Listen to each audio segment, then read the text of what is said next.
Hold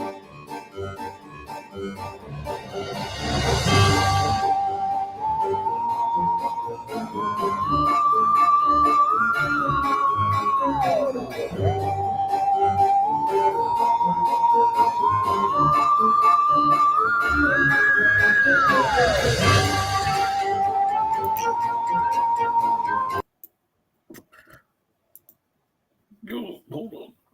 Can you hear me all right? I am here. We are here. All right. All right. The podcast is live.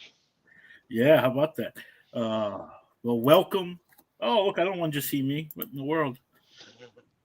This is JW. We're here with the Comic Book Geeks podcast. Jonathan on Elm Street has joined us this week, and I believe Gotcha, bitch. For a second I thought we were just going to see Spec Ceiling this tonight. There you go. Awesome. The ceiling shot. Yeah. What are you talking about? When I first went down to bring you on, I just saw your drop seal. Oh. You see this thing right here? It's like I'm in the schoolhouse. Yeah. I love the tile. You gonna start throwing the pencils up, trying to stick it in there? You know, I never could do that. I never get it stick in the roof. The idea of it just freaks me out. I don't want like little tiny spears coming back at me. You know. You watch too many horror movies. Yeah, exactly. Too many horror movies where it goes right through your eye, and you're like, thank you. Final classification. Yeah, we're final classification. Hey, speaking of that, I didn't know Toxic Avenger had like 5 movies. Oh yeah, the best though is Toxic Avenger the musical. Oh yeah, they made so much money off that musical. It was a hit, massive success. Because I was looking up superhero movies and it came up. I was like, Toxic Avenger number 5. I'm like, yeah. And it was also a cartoon for a while too. Oh, I actually watched that cartoon. It wasn't bad. Yeah. It talked a lot about. It was like the ugly Captain Planet, basically. Yeah. That was. The anti-Captain Planet. Yeah. Don't make life where you look like me, kids. Yeah. I just don't see Traumaville making children's cartoons. It just doesn't. So it doesn't make sense. Did y'all watch Powerpuff Girls? The show? Kid? Like yeah. Yeah. I know. Well, So was the boy who ate the glue? Was he Toxic Avenger? I don't know. Y'all remember that, right? The boy who kept eating the paste and he turned to that big glue monster. Yeah. I mean, it tracks. I mean, if it's in the same universe. But who knows? So I was just checking some news stories. I don't know if you've heard that Disney has got into this deal with BBC, the BBC, to promote or to whatever it is in the U.S. Doctor Who will be on Disney Plus starting in 2023. Oh my God! How do you guys feel about that? I'm a fan. I never watched not one episode of it, so. Oh, all right. Well, so you're in the dark. But what I was reading, because I've heard a lot of mixed things. Some people think that Disney's going to make their own Doctor Who, but from what I read, it's not. They're just giving, fitting part of the bill to make Doctor Who. I mean, that tracks, right? Disney did that with Pixar and Marvel and Star Wars to a degree. It's kind of like, let us distribute, market, and make all the money off the merchandise, and then you guys make it. Because, like, the magic of all those companies is not, like, having Disney take over, Well, I guess last year or earlier this year, I can't think of his name now. He was the showrunner a few years ago. He actually has the license for Doctor Who now. Is it Russell T. Davies? Yes, that's it. Russell Davies. Russell Davies. And he had always said that the Doctor Who universe should be more like Star Wars or Marvel. So they think, especially with the way that that last special last week, I think it was, aired, where David Tennant came back as the Doctor. Yeah. So I'm so excited about that. Yeah. So everyone's like, that's kind of Disney-ish because it's a character that fans already know. I mean, who doesn't want like a Doctor Who sort of park within like Disneyland, like a little like area? Because I want to go inside the TARDIS and have it be bigger on the inside. Yeah, I how think do that they would. do that? So is Doctor Who like a good story, or like season 2 is good, but season 5's not, and season 10 is good? Like, how does it work? You know the answer, James. Go ahead. Tell them the truth. It depends on which Doctor you like, for one thing. That's the truth. It depends on the doctor. Depends on the actor. Like Doctor Yeah, Who because did this some really people, genius thing. yeah, each one's totally different and they do different things. So, like, I was not a Peter Capaldi fan, And neither was I. but it But took Matt me a while Smith. to like. It took me a while to like Matt Smith Yeah, me because too. he was goofy at first. So it was just like I told him I liked Chris Eccleston, even though he only lasted that first season. Wow.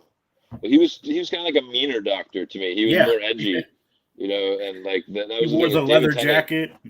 Yeah, Yeah, Tennant can be edgy, right? But he always brought like a little bit of comedy, a lot of running. And then like Matt Smith, it looked like the production value just went up. Like they got like better cameras and more money. I feel like for Matt Smith's like era yeah. or something, But because they and they tried to do just like leaned on the Torchwood. comedy with Matt Smith though. So.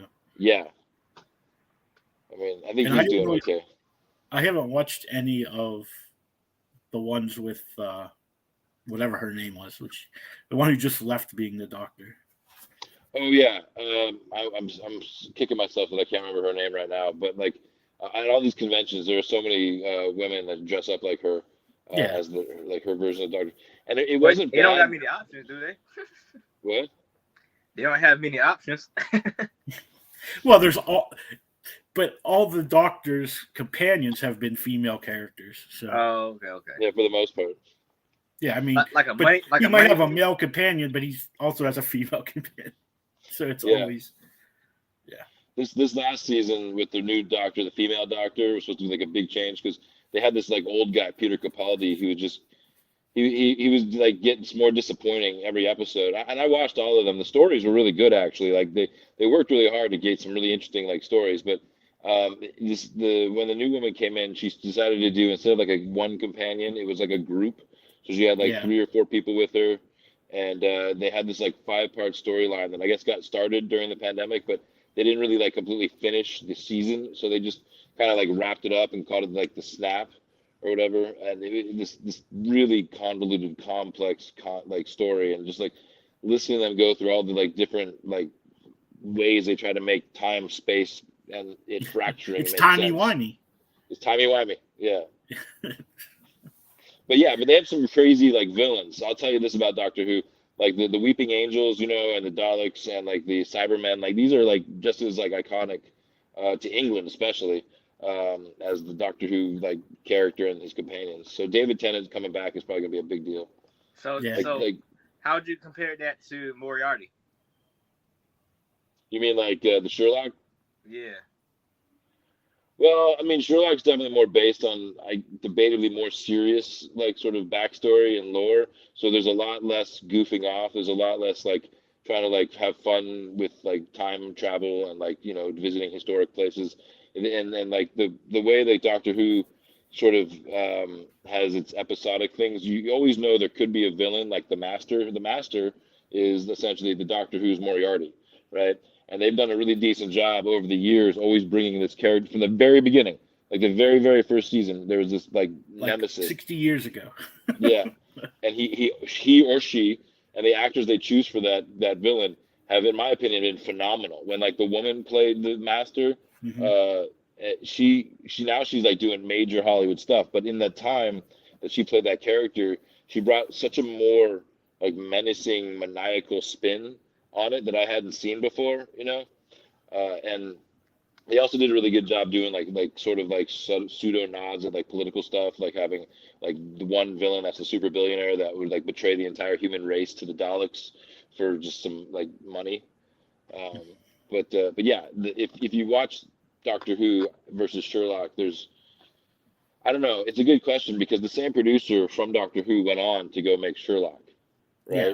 And he also had the 2 spin-offs, Torchwood and whatever that older. What was her name? Yeah, the Sarah something Chronicles. Sarah Yeah, Connor. not Sarah Connor. No, it was like for a younger It's audience. one of our old, one of the companions. old companions from So like if I the would original start show. watching it, if I start watching Doctor Who like right now, where should I start? He's gonna say Eccleston. Yep, Eccleston, because that's And where it everybody else came is like gonna to say modern Tennant. day. Yeah, Eccleston, because then you get Rose's story, which is important for later, like because for Tennant's run.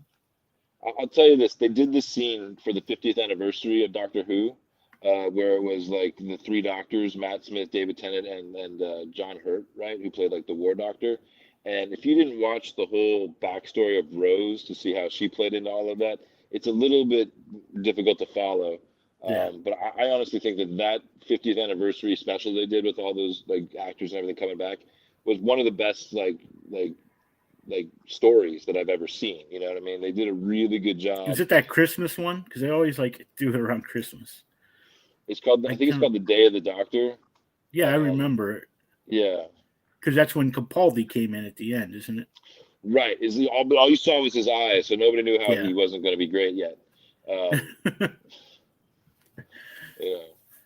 And that's the thing is like Jodie Foster was her name. No, not Jodie Foster. Jodie something. Jodie, whatever the actress's name, who's the new Doctor or was the new Doctor. Anyway, she had this storyline basically because Capaldi was supposed to be the last Doctor, right? In the lineup, like his species, whatever, can only regenerate so many times. But then they played out this whole storyline where basically she can regenerate for infinity times, and like somebody else like reverse engineered the Doctor's ability to like live forever and regenerate into new faces, and so all the Time Lords are based off of her is like the new storyline, essentially. And so anything you thought about the old ideas in the past, you'll still see the villains again, but there's never going to be like a limit to how many times the Doctor can regenerate. So there's not going to be that scary, you know. Oh no, I'm going to die. Yeah, this is the last time. Because they did that for a while, especially with Tennant and Matt Smith. It was like, this is the last time you'll ever see the Doctor. But now David Tennant's back, and so you get to see that not only can they change their faces, but they can go back to an old. Yeah, face. but he's also not the 10th Doctor. You know that, right? No, but he regenerated into a new Doctor. Yeah, he's the 14th Doctor. Face. Yeah. He's like, I know these teeth. I like him as an actor, actually. Yeah. But yeah, specs. Start with Eccleston, and then like you can decide if you want to like after Eccleston, like start with David Tennant, or just jump to Matt Smith. But you'll see like a definite difference in how much money BBC put into the show. Oh yeah, because the David Tennant one, the reason why he only lasted a year is because he wanted more money and they couldn't pay him, so he left. Yeah, and they took the producer with him. So yeah. 30-minute shows, or hour-long shows? Hour long. Yeah, like 48 minutes without commercials, really. But yeah, they could go on for like an hour and a half. But if you really want to get into Doctor Who, you got to start way back in season 1. So you have like now 70 or 80 years of shows to watch. I mean, if I was that dedicated, I start watching One Piece. Well, I mean, like, even if you watch the specials, like the specials are really good. They always did some really interesting so that like they're almost a whole story, so you don't necessarily need to watch all of it. Yeah. But you'll see there's a lot of people who you'll recognize in it, who you're like, what does this guy do? Well, like Shaun of the Dead, what's his face? Yeah. And then like his friend, he becomes Santa Claus, which is perfect because his name is Nick Frost. But that was so I don't remember if there was. Today, have you heard that they're making a Fallout show for Prime Video? Man. Yeah, I think we talked about it. I'm not sure. No, I wanted to the one day, but we never got around to it. And I can't remember who. Like the people who are making it just made another show for Prime Video, and I can't remember what show it was. I hope it's better than Halo. Oh, it wasn't Halo. It might have been like that. That time show. No, the one that just has been on the Lord of the Rings show. The Lord of the Rings show. It might be that. I can't quite remember, but well, a lot of people have talked a lot of shit about the Lord of the Rings show. Like, a lot of people don't talk about it no more because they don't watch it. Yeah, because a lot of people, when you say that, a lot of people it's the people who are racist and and I don't know, Against because they're mad hobbits? because no, because the main character is a female. I heard it was boring. It's no action. Yeah, that's what I heard. I didn't think it was a political thing. Yeah. Well, Like, when it you first go a came out, different, that's you all go a I heard different about. place. And because of the they have black elves, where in Tolkien there were And no black hardfoots, people. hard bottoms. What? They're hardfoots or something, right? Yeah, that's like the Make it sound like derogatory the Care term for them. Bears. Oh, I'm sorry. Don't. That's really funny. There's a derogatory term in the fantasy world, and now we can't use that word. Is the H word now like off limits? But and the yeah, the little people. My The brain ain't hobbits. working. Habit. The hobbits are like really wild in this one. Like they don't have like their own little town. They live Do out they It's really- shave? How wild can they get? Their feet have fur on them. they live out in the wild. Like they hide when people come. Are they And savage? they just it's I see. They're savage. They're more like. but not really savage. It's just they're not. They're more tribal where they move around and Right. Nomad. Okay. Nomadic. yeah, That's the word. nomad. Yeah, they're nomadic. But that's not. I'm just. But that's how the first one was. That's how he found the ring, right? Okay, he was wandering around, right? Well, Yeah, but I they had to don't know, but leave they also Middle had Earth. The Shire was their base. They found. yeah, it. they lived in the Shire. Here, they don't really have a like Is it? It's a They're- prequel though, right? what? Yeah, it's a prequel.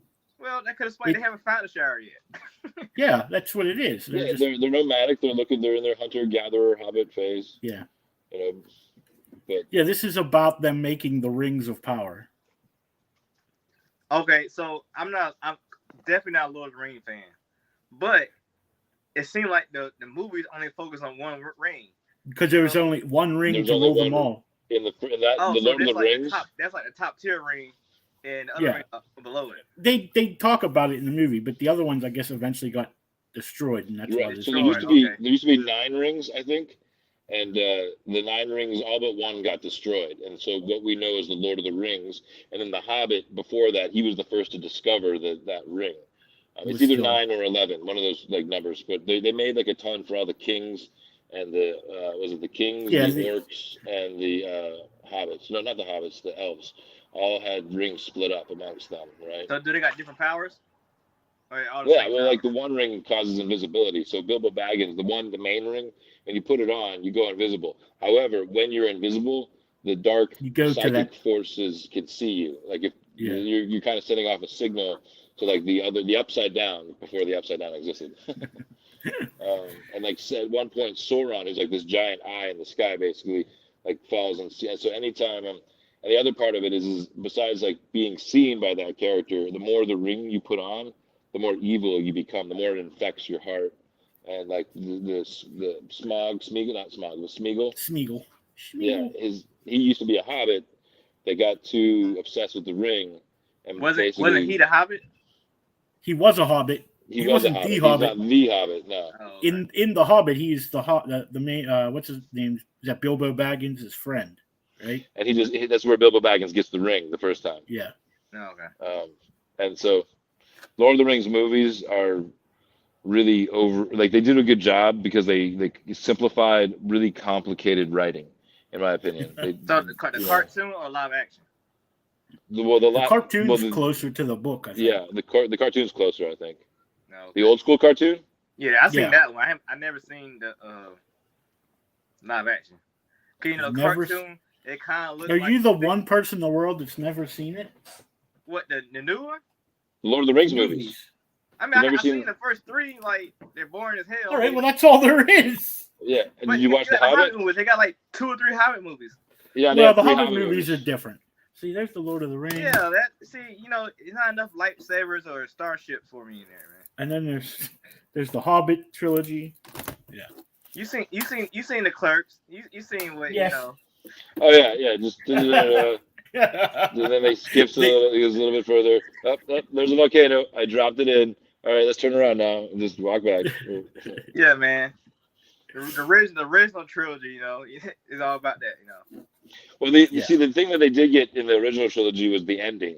It was in the book sort of like that, where it just kept ending. You know, like okay, now you got to say goodbye to these people. Then you got to say goodbye to these people. Then you got to say goodbye to these people. But honestly, I think The Hobbit for me was a better story than The Lord of the Rings because it only was like a hero's journey. It was totally the Odyssey.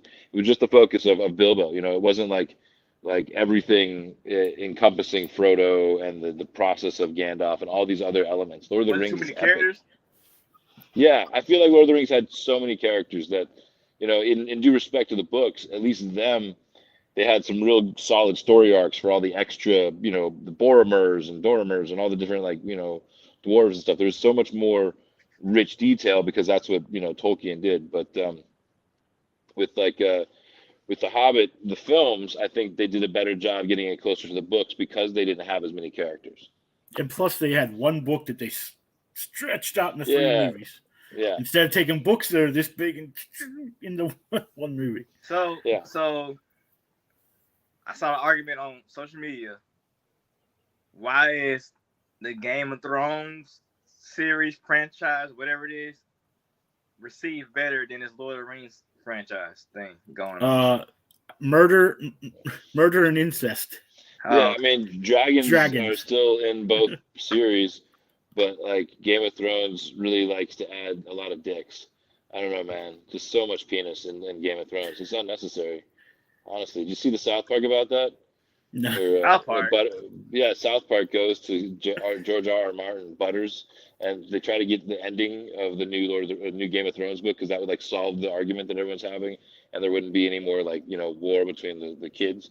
But George R.R. Martin wouldn't tell them the ending. He just kept delaying and delaying and delaying and going on and He's on still and on. delaying and delaying. Yeah, and they're like, sir, we've been here for 2 hours. You said there was pizzas. My friend here needs to get his blood sugar up. What are you doing? And he goes, no, let me tell you about all the dicks that the trolls have. South Park just keeps going on. And then his floppy wiener shows up, and sir, Butters stop talking about the floppy wieners. I don't need to hear it anymore. Yeah, I hadn't watched South Park in a year. I actually was in the hospital around Christmas time from salmonella poisoning, and I watched so much South Park. Oh my God, it's the best. But it's so much South Park, so much Reno 911. Dude, you and I are the same, man. During the pandemic, I crushed the Reno 911 and the South Park. It's I'm sorry you got salmonella poisoning. It seemed like I missed so much of Reno 911. I guess when it came back on, I didn't start watching it again. So these new episodes was so off the wall. Yeah, I was blown away. They did a really good job. The one with Jamie Lee Curtis, where she comes in as on Reno 911 as the chief that's trying to help everybody get their act together. I don't know. I highly recommend it. People, if who is anybody watching, go watch it. Three of them cops are writers to big movies and big television shows. Oh yeah. I only know about Dangle. Dangle's a big writer. I don't know about the other ones. Him and that female. I can't think of her name. Oh yeah, Kenny, Wendy, McClevin, whatever, the skinny one, right? The weird skinny one. Yeah. And I want to say I don't know if he was racist or whatever, but I think him too. The racist cop. Oh yeah. I think all three of them right.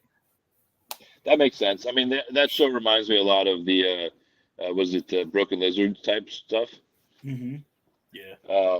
But yeah, no, sorry, we got on a tangent there. We should dial it back. I'm with you. Reno 911 on South Park got me through those times. I'm sorry you got salmonella poisoning. I was saying. Yeah, from a salad. Oh, brutal. Trying to get healthy, and that's what happens. Yeah, man. Haven't ate a salad since. Good for you. I don't blame you. I don't eat them either. Yeah, fuck the salads. I don't know.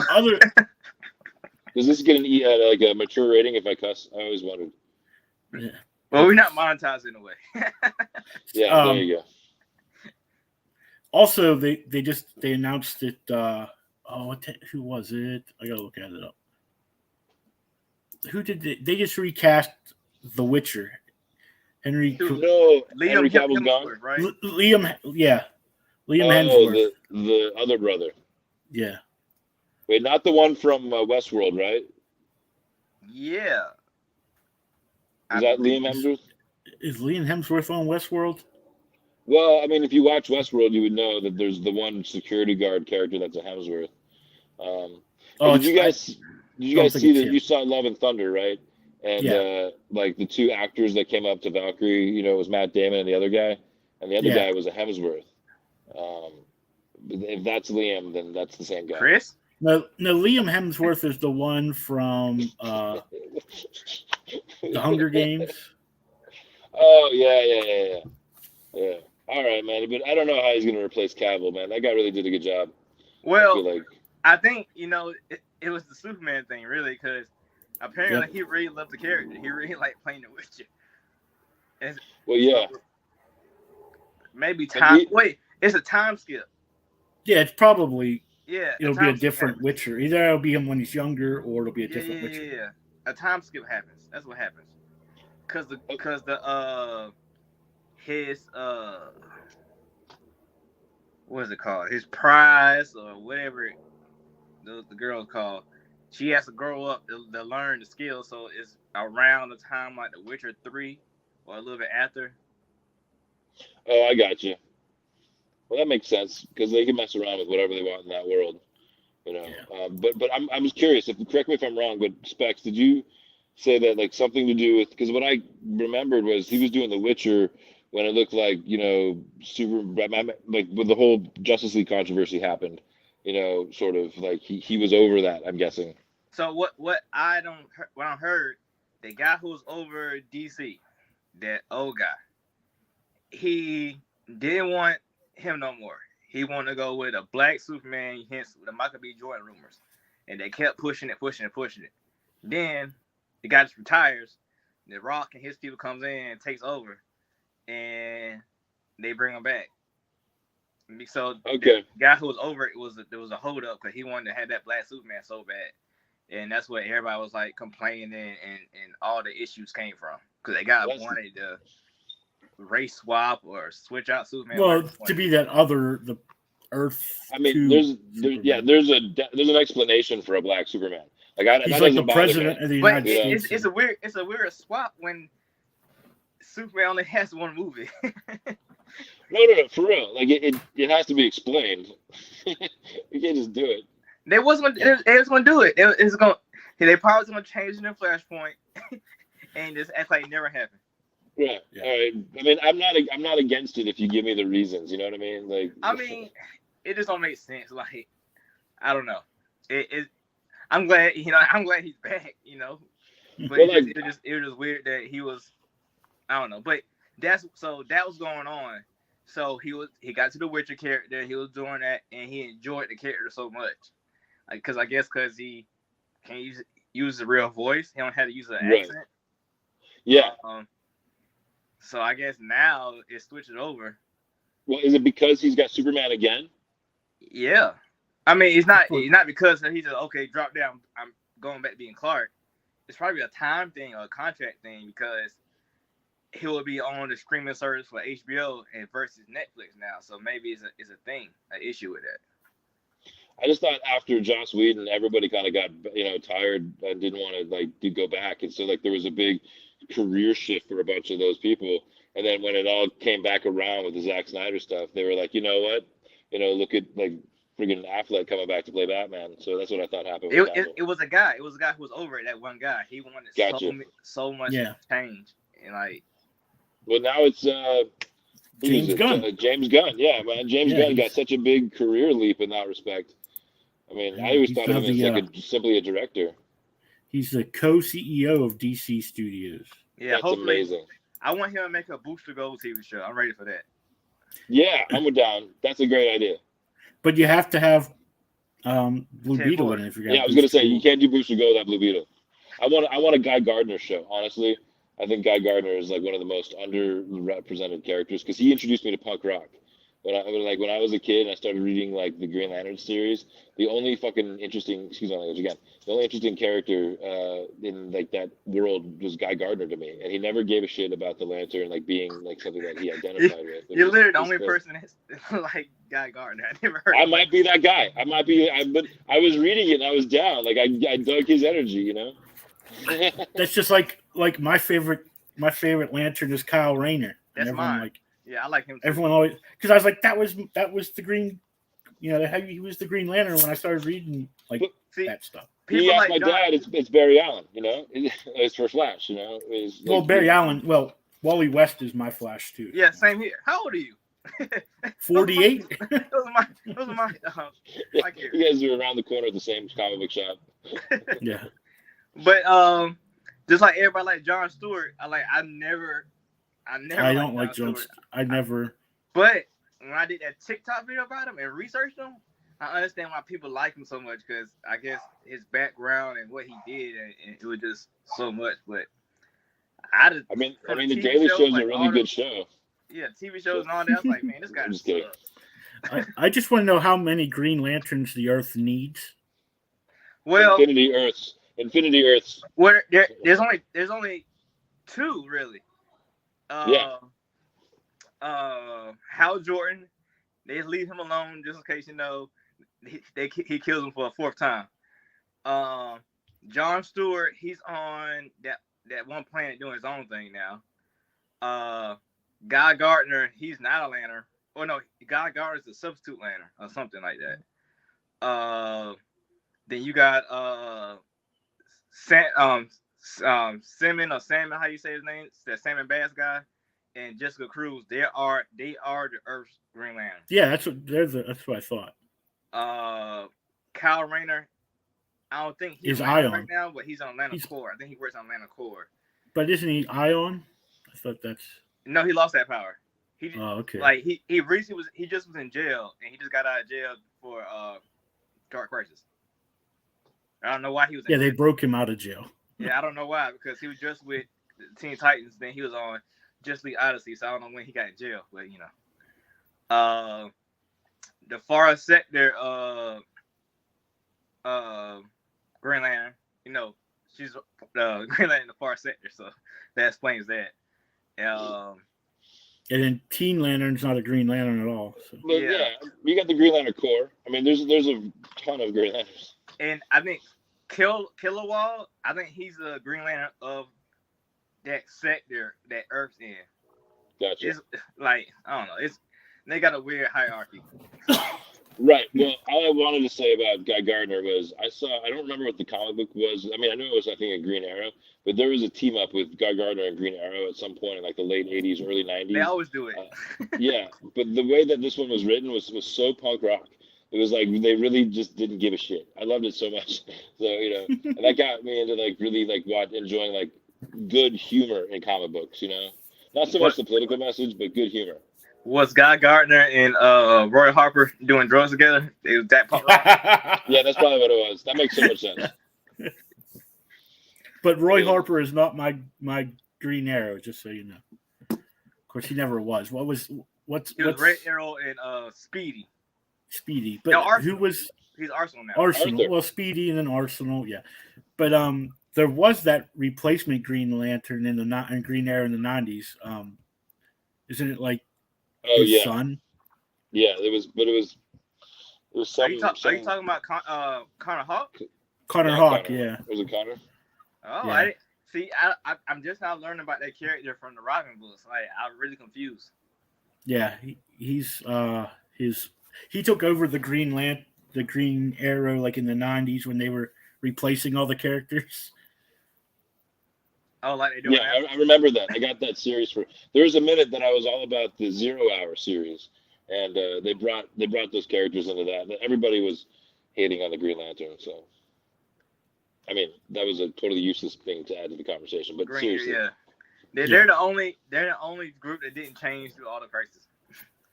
Well, that's the debate. Is everything that happens in the DC universe, can you just blame on Green Lanterns? Pretty much. Well, 3 of the incidents, yeah. Yeah. So what do we got going on tonight, James? Ooh, I had to take out one of my things because it wasn't working right. I might not be able to hear you too great. Something's behind you, man. Right? Yeah, I know. Right. I keep Get out looking. of that room. You can survive. You got this. Hey, y'all seen that movie? It's just like we are right now. It's like different people on the screens Yeah. and they getting killed like one by one. It was like Unfriended or something like that. Something I like that. think. Yeah. Yeah. Yeah. I had a friend act in that movie. He was the big guy that couldn't escape. You know. Well, if somebody tries to kill me, I'll hit them with this. So I mean, so that's your he was a hammer. real. That's Thor's hammer. Was he an extra or was he an actual actor? What? The friend. Oh no, my friend was one of the main people in the movie. So how does that work with Netflix? So like the royalty stuff. Like how do you know like a billion people watched that movie? Oh well, see, Netflix and streaming. That's what the debate is about right now. Like, you can easily get like back end percentage points on like a theatrical release or a DVD, but streaming is harder to quantify and like actor value. So what they often do is pay people in advance what they assume it might do, and get them to like contracted deals for like multiple films or something where like if like one Netflix thing hits, they'll give that director or that actor or writer whoever wrote that one thing that hit like a package so that they can sort of, I don't know, streaming services has brought people all the way back to the old studio system in a lot of ways where companies like Amazon Prime are locking in actors, for these amount of episodes per series, and it's like, well, we don't know what the back end is going to be. So you just got to hope that the first one's a hit and they can just promote or, give you raises based on the performance of each film or TV show. It's just, it's not like it used to be where you could literally predict like this is most likely what's going to happen in this theater. Yeah, no, it's one of the hardest things to deal with because like back in the day you'd have a lot bigger names essentially like running the show. Like Sylvester Stallone would write it, he'd act in it, he would create the because the reason I asked, well, as for my knowledge anyway, but I don't know, we talked about last week or it was on a podcast I listened to by Harrison Ford, by them paying him. So they gave him his big Harrison Ford money as well as royalties on the stuff he's gonna be in.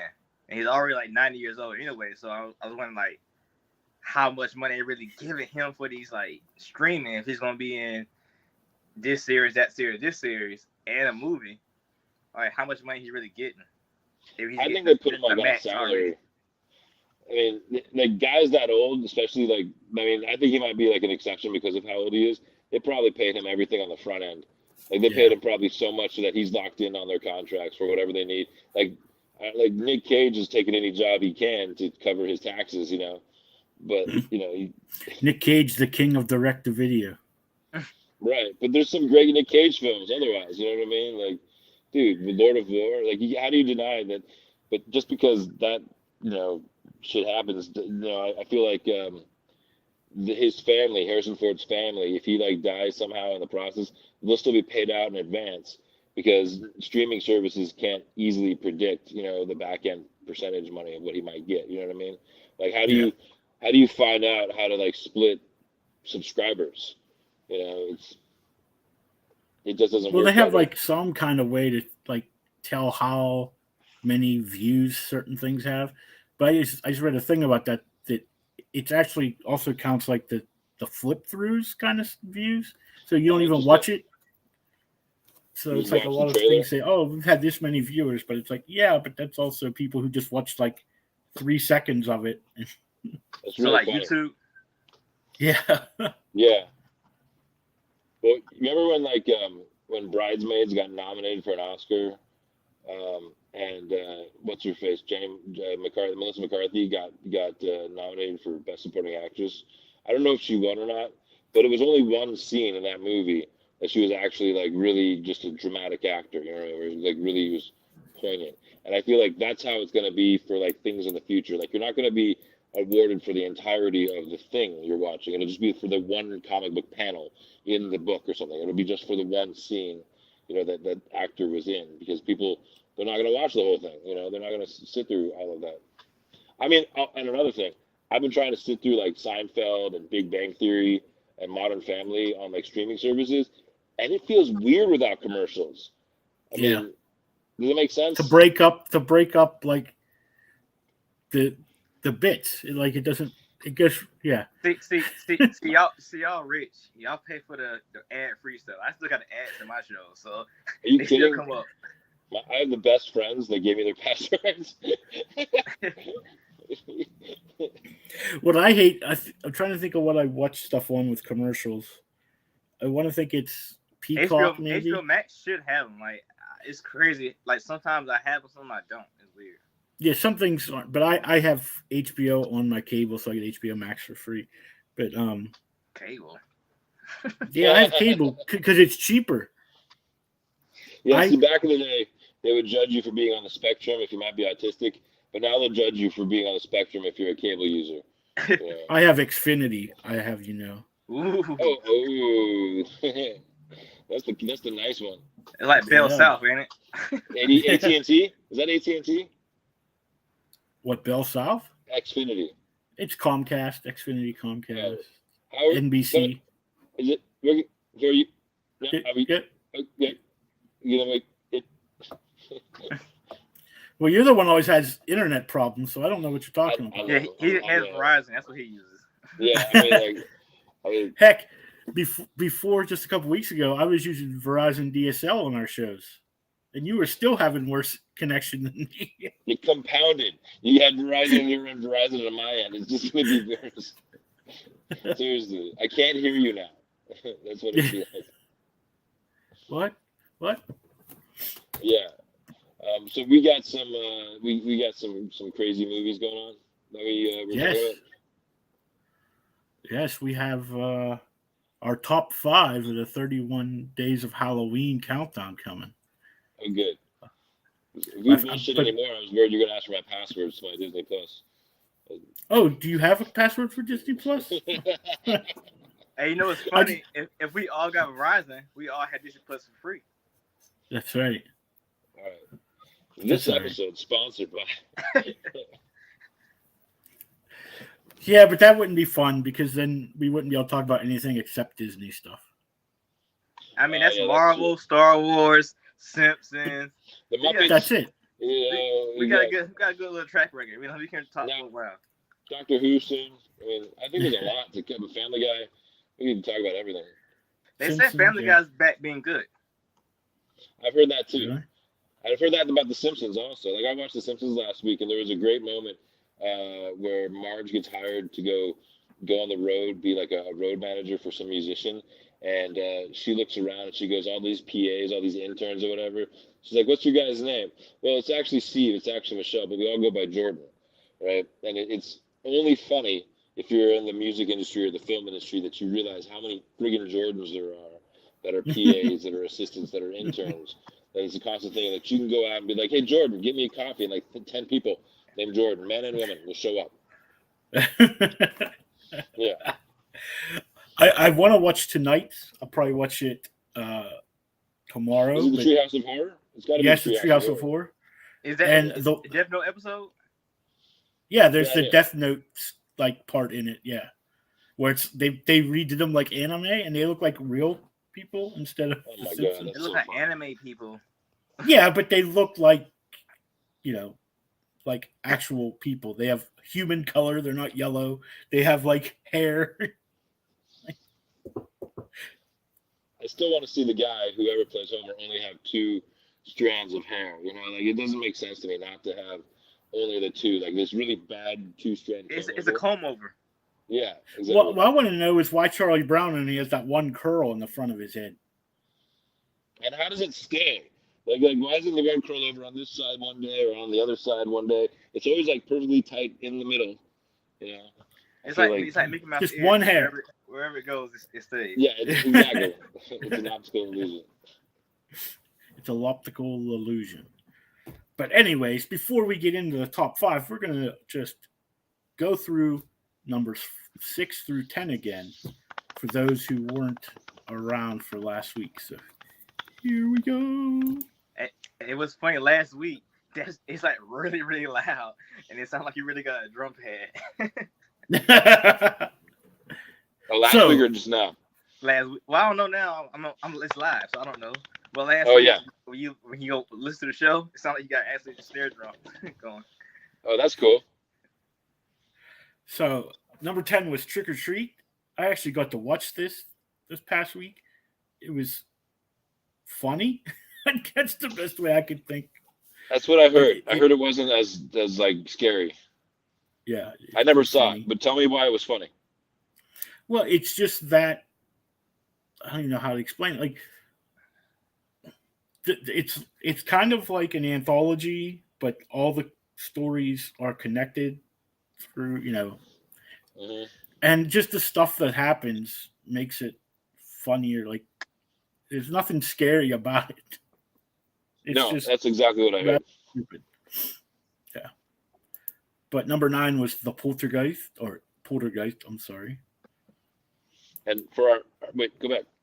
I know Go we're just back. running through really fast, but I want to say a quick note about the Poltergeist is like for our modern fans, like who like meta humor or meta like history and stuff like that.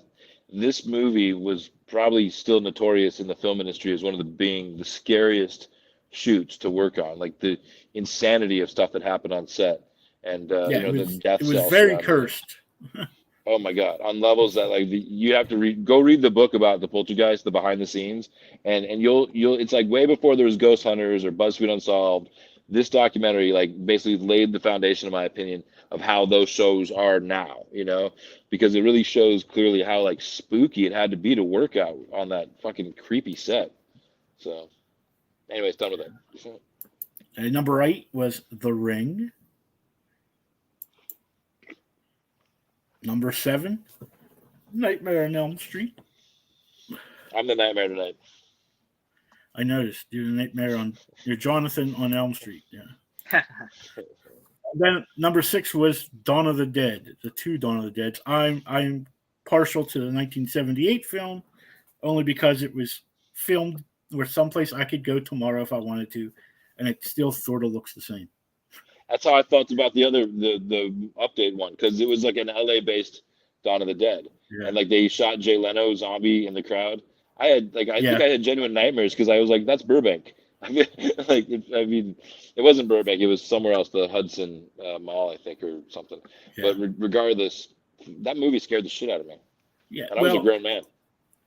Monroeville, if I could speak, Monroeville, Pennsylvania is considered the zombie capital of the world.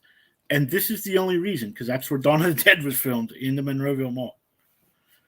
So there we go. So that is numbers 10 through 6, and we're going to start on number 5. I'm not going to tell you what it is. We're going to go to the trailer first, and then we'll reveal it after that. No, I gotta. If I can remember how to do this, give me a second. 1, 2, Freddy's coming He's for coming you. for- 3, 4, better lock your door. You seen the Rick and Morty one when they use him? That's so good. And they go into Freddy's dreams. Yeah. They go into Freddy's dreams. Yeah, you I did don't it know wrong. if that's. You did it wrong, JW. I know. I'm not done yet. I'm trying We heard to. it. Don't make him hit you with his leg, man. It's his hammer. Thor's hammer. Yeah, I don't want it to start yet. It just keeps starting on its own, and it's driving me insane. If that makes sense. Well, why you figuring it out? Are you reading I got Flash? it now. Flash? Yeah. I haven't read it in a while. Why? I was trying to figure what happened to the Flash from Teen Titans. What happened to her? I don't know. The one with the amputated legs. Yeah. She has those Because- blades. I'm trying to figure out which one to be like. Would be Kid Flash if Kid Quit is coming. So who's Kid Flash? Who knows? But here we go. It's gonna just take me. I wish there was a way I could like bring it up. Like if I had 2 different screens, I'd be able to do it. I'm not that smart yet. So here we go.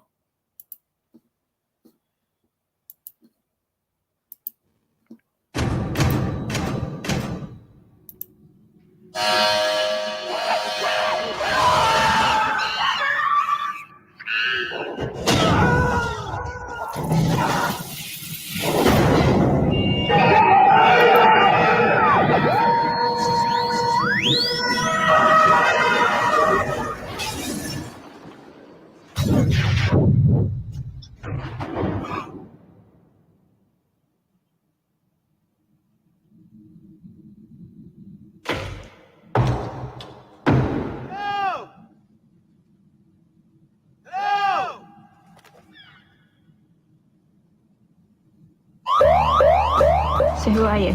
Wake up today in hospital. I wake up and I'm hallucinating. I've got some bad news. They're infected. Infected! Water. Infected with what? Oh, I shouldn't have done that. It's the blood. There's something in the blood.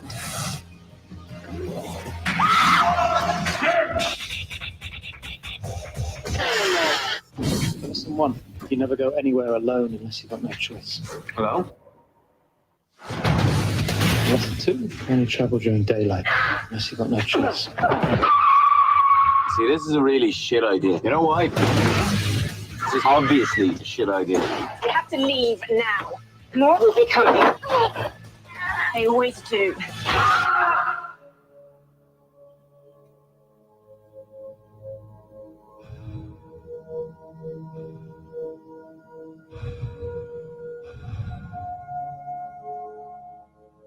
They're dead. And you're gonna be next.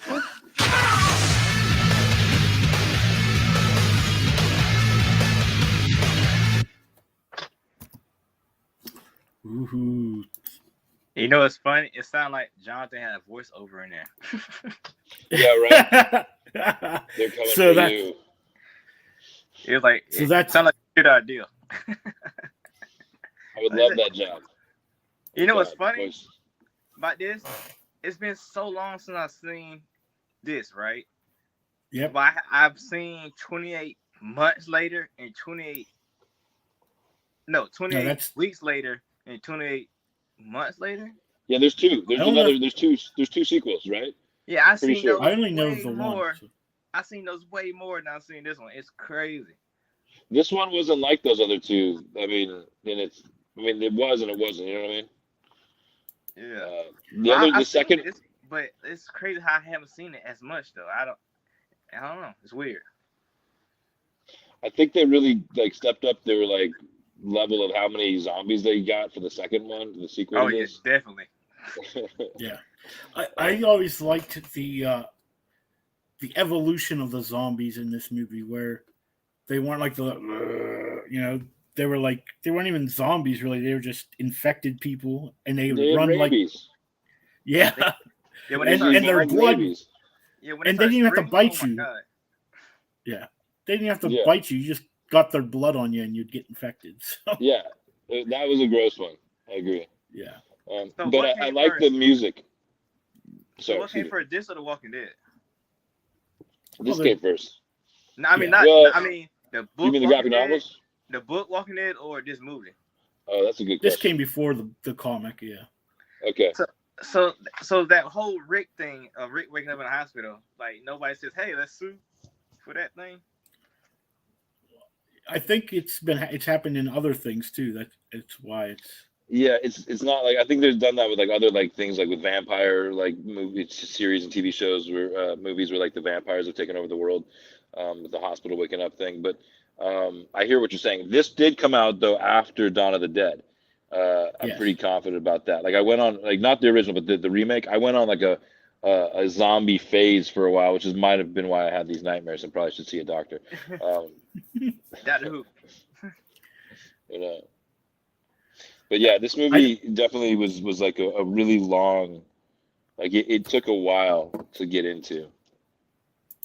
and I don't like the way that trailer is cut together. Yeah, It's it looked like somebody very- like a fan edit. It was Yeah, not even. I definitely mean, looks 90s. yeah, it but was so still. hard to like, like, okay, what's going on in this movie?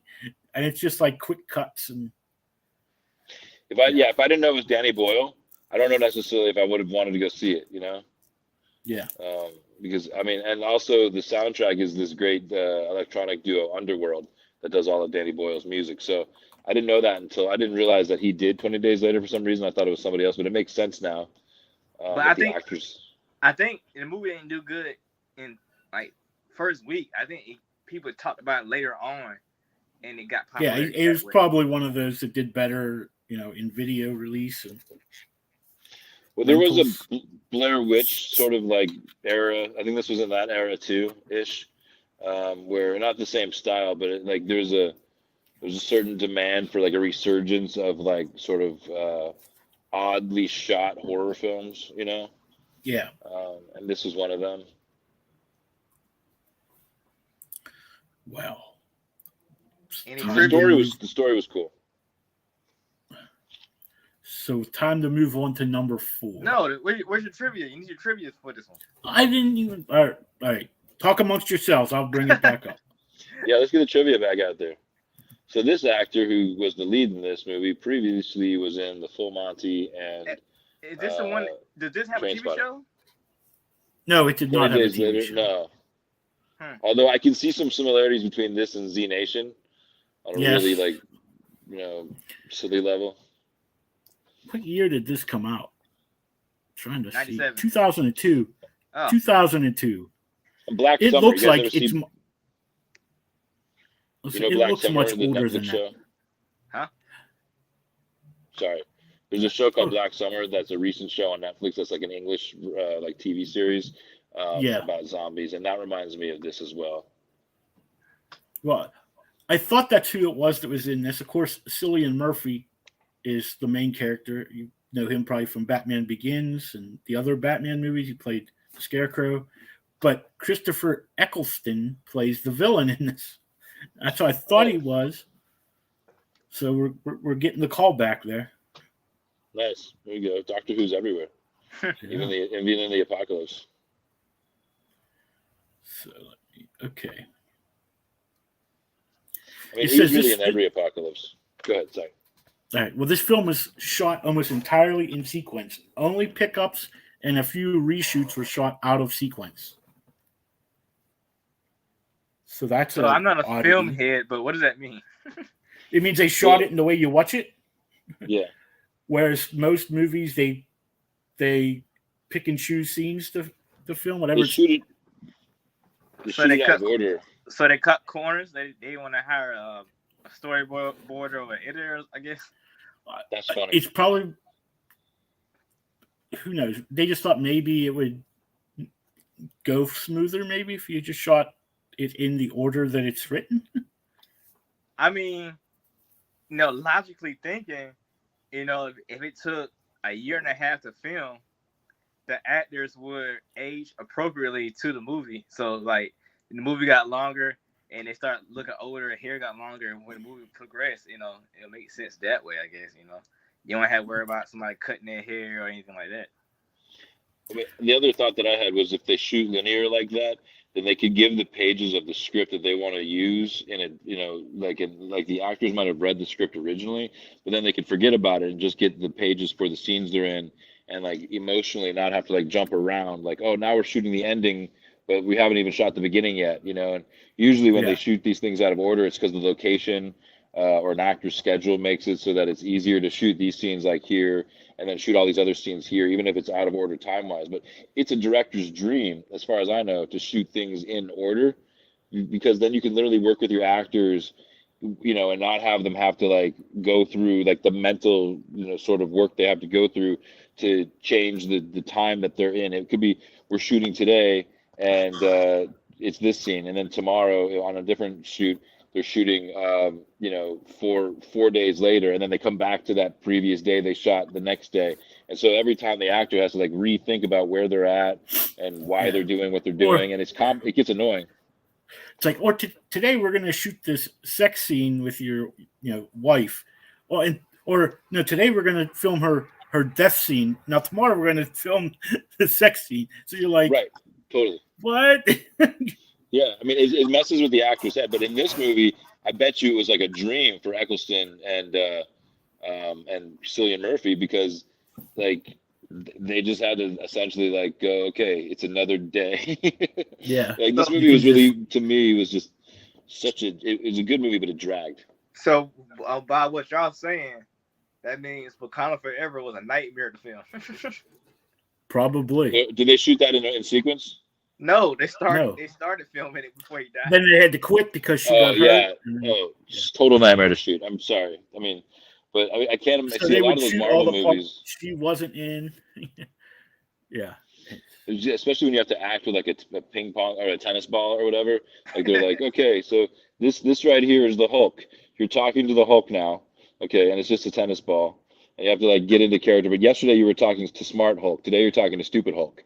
So and go. Like a lot of the scenes that Robert Downey Jr. ended up doing in the end, or for like the final two Avengers movies and then the Spider-Man movies, are all improvised because he was so comfortable with the character and probably so sick of these lines that were written that didn't really continue with his headspace of the timeline for his character. Right. But yeah, it's got to be a pain in the ass.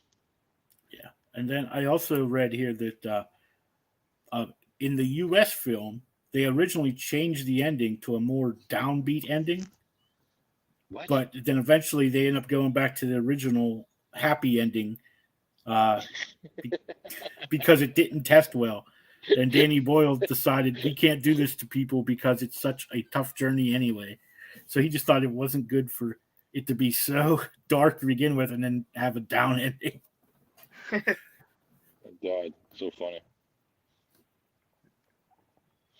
That's like what I'm hoping for The Walking Dead. Like when they finally finish it off, like it's an upbeat ending. Like I mean, we've all been set up to make it. What would be upbeat? Only 2 original cast members are still there.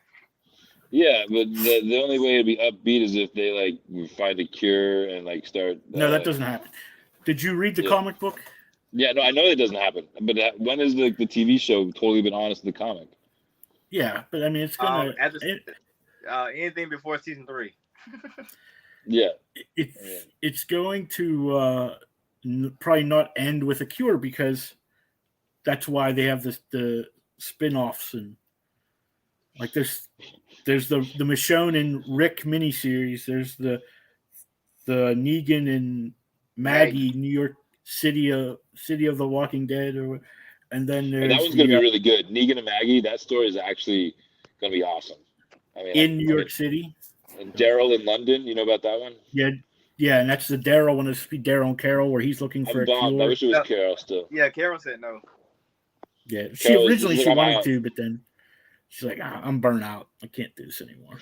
I mean, they could keep offering you money, but if you're always going to be that same character forever, like it's going to really be frustrating. Yeah. Are they ever going to do the Andrew Lincoln story, the Rick Grimes? Well, that's what they're doing, the Rick and Michonne miniseries. Yeah, it went from a movie to a miniseries. Yeah. Man, it was supposed to be like 3 movies. But then, I think the studio's fucked up on that one. They should have jumped on the pandemic happened and it screwed up everything. When does that stop The Walking Dead, honestly? They got 3 series out. Each one's on a different channel. I mean, different streaming service. Yeah, I mean. Actually, no, they're all on AMC. I watch mine. Oh no! I said y'all rich. See, I got. No, if you have AMC. Yeah, but I watch it on Amazon. Yeah, so you got Walking Dead on Netflix. You got Fear the Walking Dead on Hulu, and you got the teenage one on Amazon Prime. Right. I don't like the teenage one. I'm glad that one's over. Is canceled or is it over? It was a miniseries. No, it was like 3 seasons, but it got canceled, but they ended it. You know what I mean? It was they made it seem like it was it was on for like 3 seasons. I gotcha. Yeah. Well, I keep trying to stop and catch up on Fear the Walking Dead. And I go up and down, with it because they brought in a lot of good actors. They brought in like friggin' was it Will and Grace, Jenna Elfman, and, I'm a fan of Domingo Coleman and Morgan, the guy who plays Morgan, also. Yeah. So. Yeah, it's not too bad, but we'll move on to our next film, number 4, and you're gonna yell at me again because I gotta mess with this, but hey. I'm going to try. It's going to start by itself as soon as I turn this on. I know it is. So I'm going to. I'll let you handle it. There we go. I got Death Note for you. Death Note? Right. They made this a lot harder to do than they used to. I'll just tell you that.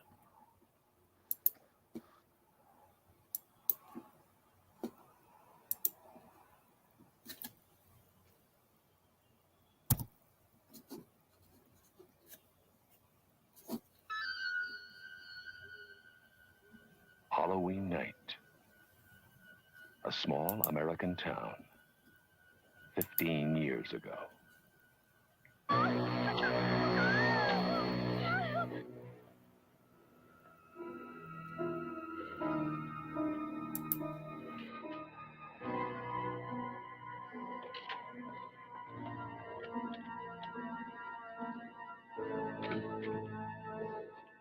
Michael? Halloween.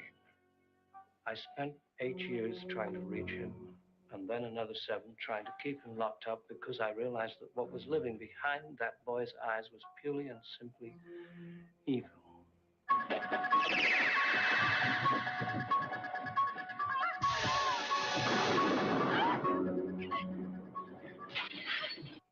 I think he'll come back.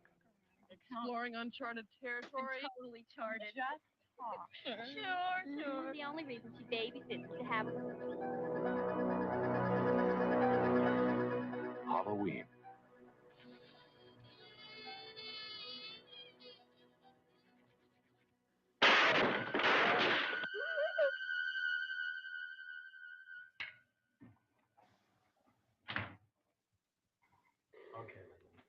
Come on out.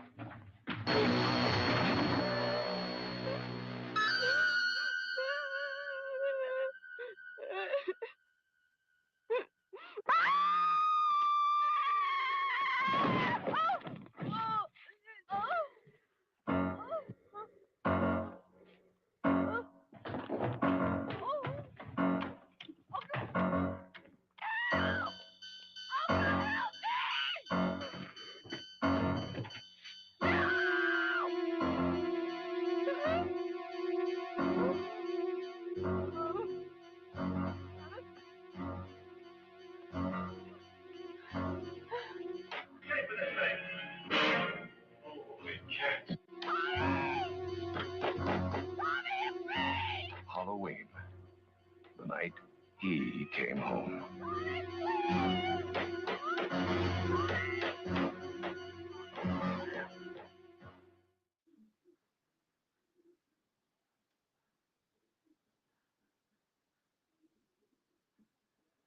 Well, here's some trivia for you.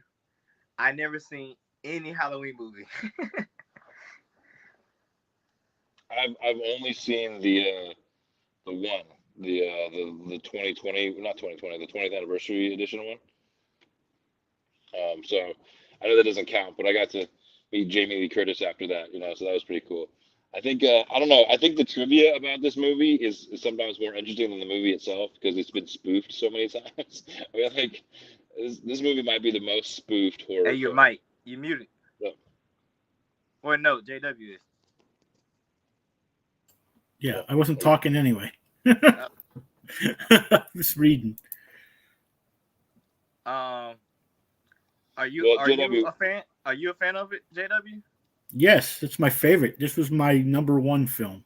Okay, why? so the guy told me, okay, I need to watch the first movie, then because the one that recently came out, it makes all the ones in between irrelevant. So I need to start like with the newer movies and go forward. Well, that's kind of what they are supposed to do. Like that Halloween is supposed to be a direct sequel of the original one. Because they never tell you in the original one that Laurie's his sister. And in the newer ones, Laurie's not his sister. She just happened to be the babysitter. So it takes out the whole reason why Jason was after her to begin with, because he was wanting to kill his family. So what? Did you say Jason? So the new one. Oh, Fred. Yeah, Michael. You'll find it. One of these names. One of them. So the new one, he wants to kill the babysitter. Well, that's who Jamie Lee Curtis's character is. But before in the first one, they never. Well, yeah, they didn't tell. They never came out and said in the first one that she is his sister. But in Epic did. But yeah, in the second movie, you find out that she's Jason's sister, Michael's sister, and that's why he came back to kill her. And then after that, it goes to like he finds out he has a niece, so he goes to kill her and all of his family, and that's how it keeps going. And then you find like he never does kill Jamie Lee Curtis. I think does she die in H2O? I don't think so. No, she lives on. I mean, she's in the new one, Halloween Ends. Yeah, but it's a new timeline. I know it's a different idea, but she doesn't die at the end of H2O. To answer your question. Yeah. So since you're a fan, which one you like? You like the current run or the old run? Oh, I'm old, and I have just like my Star Wars. I hate when they come in and change stuff because I don't think the new story gives a reason behind why Michael Myers is after her, except for she was the babysitter at the house that night when he came to kill everybody. Leave no witnesses. Yeah, but it's like 30 years later. Like, we already know you did it, Michael. Like, so it makes. I don't know, man. Some vendettas never end. Some killers always hunt. I want to watch Halloween, but the story is just not selling me. Like, I don't see like, oh, yeah, he's so. All right. In the beginning, he goes a little crazy. He's a boy. When you see in the trailer where he has the clown mask on, he's just like staring. He killed his whole family except his sister because she wasn't home.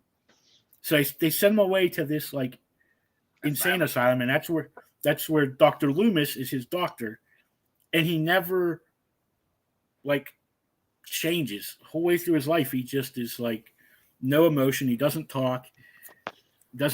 So Loomis knows that he's like this monster. Just he doesn't want him. So at the beginning of Halloween, they're transporting him to a hospital or a prison or something, and he wakes up and kills everybody and escapes and goes back to Haddonfield.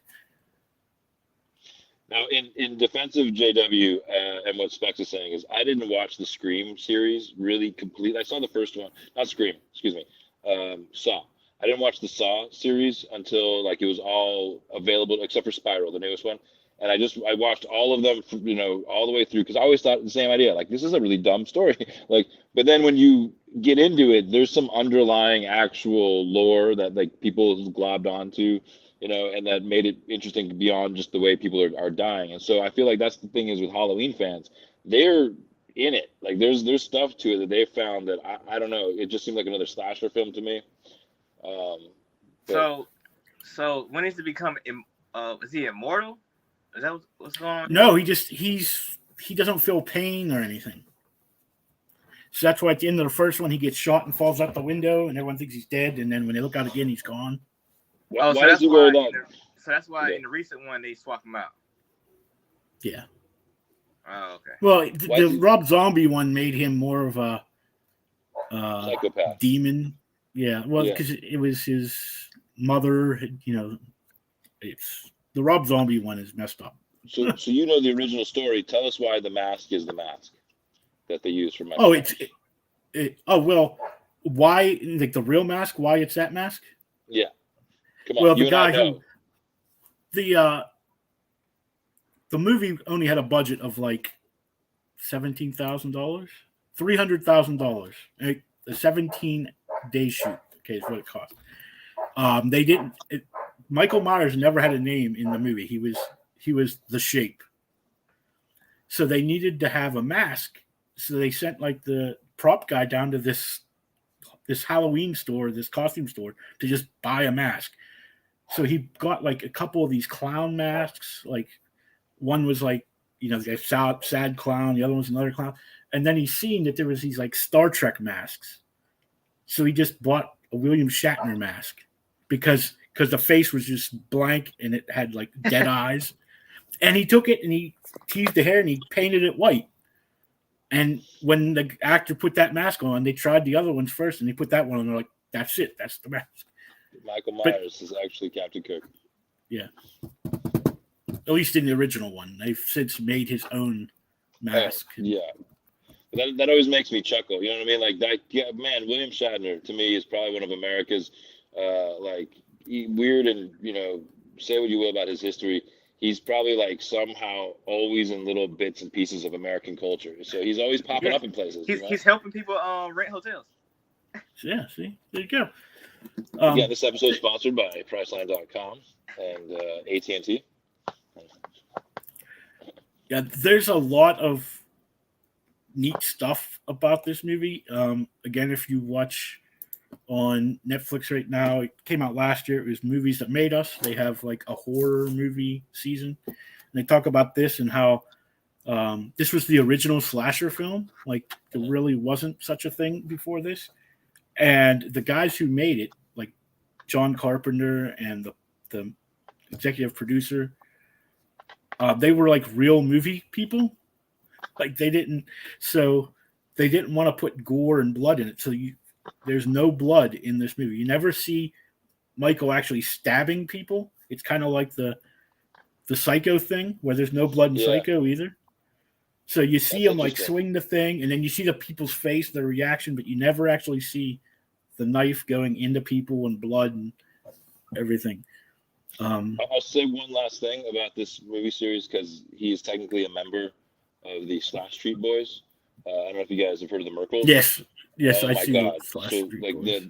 they do spoofs and they're great. They just released a new one, Kill Kill Kills. I think which is sort of Girls Girls Girls with Motley Crue.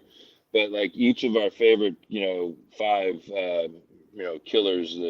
Was it Ghostface, Leatherface, Michael Myers, Jason, Freddy, And Freddy.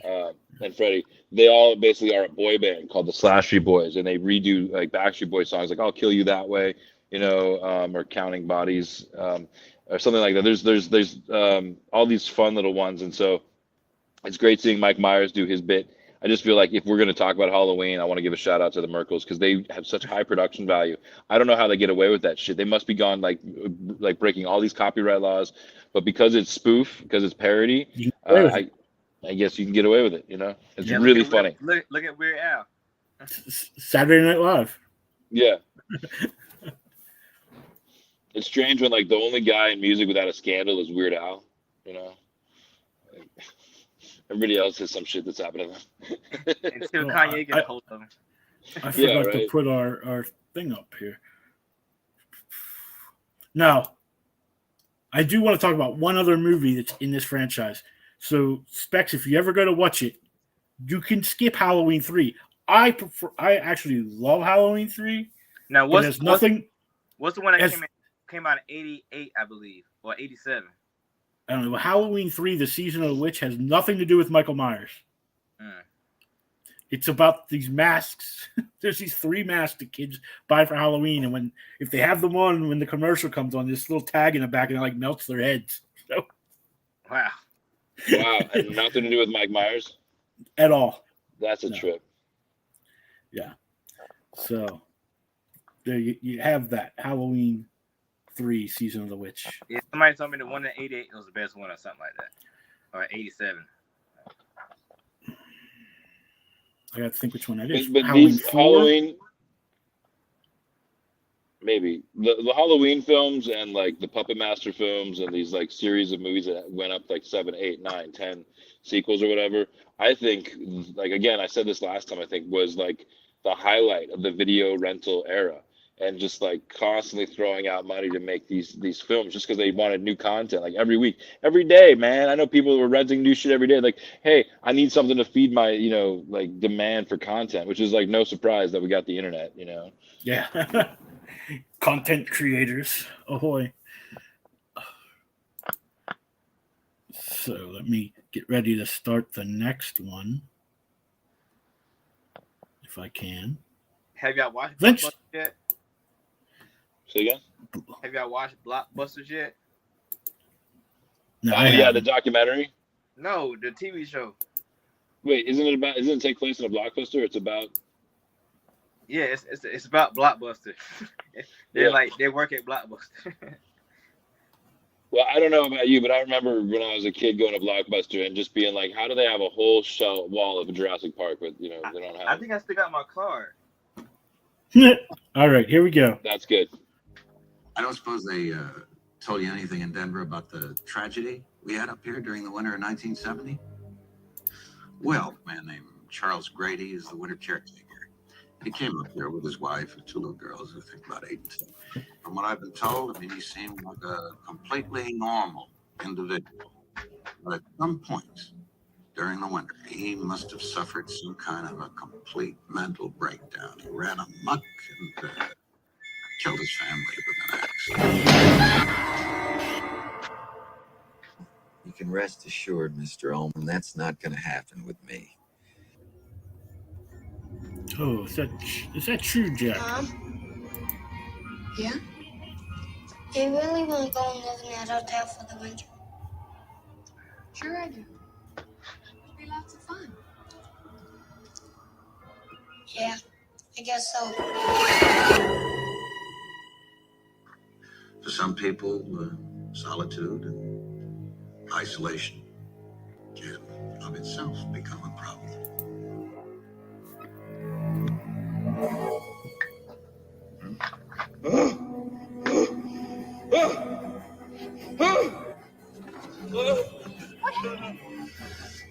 What he did, he kills you and Danny. You did this to me. Didn't you? How could you? How could you? Here's Johnny!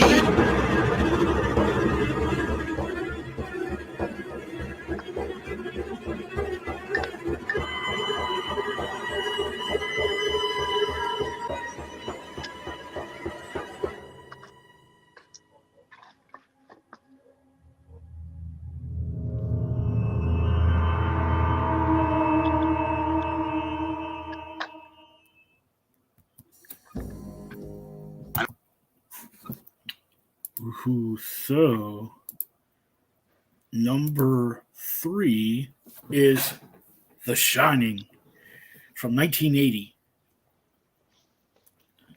And John disappeared on us. See, look, I found it. Oh, your Blockbuster card? That's great. Yes. Specs, you're the coolest guy in the room right now to me. Thank you very much for having that. Is it a real one? Is it a real one, or is it from that? Yeah, it's real. Look, wait. Use that as your fake ID to get into places. I can actually. I actually could. Let's make you single so we can see it. All right, let's so we can see your membership number and we can go and rent movies in your name. That's great. It's my dad's name, so I wasn't old enough to get one. Oh, so it's your dad's card. I get it. Yeah, I wasn't old enough, And it's like I got a little box. I don't know if y'all ever had one of these. It's a nice little gem too. Oh yeah, dude, I love those. I had the Donkey Kong one. This what it is. Oh, that was the best. Dude, don't sell that. That thing's gonna be in the Smithsonian someday. I feel like. Yeah. So, Jack Nicholson in The Shining. All right, you guys got any fun facts about The Shining? Well, I have a couple, but I think this movie is the only carpet that I think is like that actually is a famous carpet. I don't know, I don't know if that's the right words, but people know the carpeting in this movie. Well, the hotels, I don't know about you guys, but when I've traveled, I've had moments where I'm looking at the carpet in some of those hallways of the hotels I've been in, and I'm like, this has a Shining vibe. Just this whole certain arrangements of certain hotels in Vegas especially. But yeah, very creepy. And you're right. I mean, shit, this movie was the hotel was more of a character than the characters themselves. You know what I mean? Yeah. Stanley Kubrick was the director of this, and obviously it's based on the Stephen King novel. Stephen King and Stanley Kubrick did not get along because Kubrick changed this whole movie practically from the book, especially the ending. In the book, the hotel burns down, and Jack Torrance dies in the hotel. Where in the movie, he freezes to death outside. He's like an icicle. Wow. So I didn't know that. That sounds like a big, middle finger to Stephen King, because it's literally the opposite of how he dies. Yeah. And he left it open if they wanted to do sequels, which they did. Yeah. Yeah. Well, Stephen King eventually wrote sequels too, but Wait, Doctor Sleep. yeah. Did you see that, Specs? Doctor Sleep with Ewan McGregor. No, I never have. Never have. The movie's That- a sequel to the movie, where the Yeah. book is a sequel to the book. Yeah, the Doctor Sleep movie is like when the kid's all grown up, and Yeah. the kid is Ewan McGregor, and he goes back. I mean, I've seen the movie, like the movie, like actual movie, but I haven't watched it knowing it was the Shining sequel. I watch it now. I go watch it now because now it was a sequel, but I never knew what Doctor Sleep was about at all. Well, The Shining itself was probably like a total nightmare. I know Shelley Long was literally being tormented when Stanley Kubrick told Jack Nicholson to torture her in a way. They both were like trying to keep her in the moment. Well, in the famous scene where Jack comes through the door, here's Johnny. The props department actually built a fake door for him to cut through, but Jack Nicholson had worked as a volunteer fire marshal, and he tore apart the door too easily, so they had to make a stronger door for him. Oh, that's interesting. Yeah. I thought you were gonna say he went through the real door on accident. They probably should have just left the real door, but anyways, there's also a scene whenever Wendy, his wife, hits Jack over the head with a baseball bat on the stairs, and you can see the bat flex, so you can tell it's made out of rubber. Yeah, I've seen that. Yeah. Yeah. But I always chalk that up to being Danny's toy. Like I was always okay with that. Like my brain, I excuse it as being Danny's rubber bat. But those twins in that movie are probably one of the freakiest parts about the whole movie. Oh yeah. I mean, the twins and the scene with the weird hiker woman in the bathtub, where he fantasizes about that, messed with me. Like I was every now and then there'd be some creepy person who works at the DMV that looks just like her, from The Shining, and I'm like, God, I'm so sorry. Hey, speaking of DMV, where I live at, we have a DMV drive-through, so we don't have to go in there. Oh, but you guys still have to take ticket numbers for your cars? I mean, how does that work? No, you just pull up. You just pull up and have your stuff ready to go. Oh my God! So if you need your picture taken, how do they get your picture taken? See, I haven't done it yet. I'll let you know. I'll let you know in 2 years. That's when I gotta get into So all the photos are gonna be through the window of you in your car. You'd they make you take a selfie. Yeah.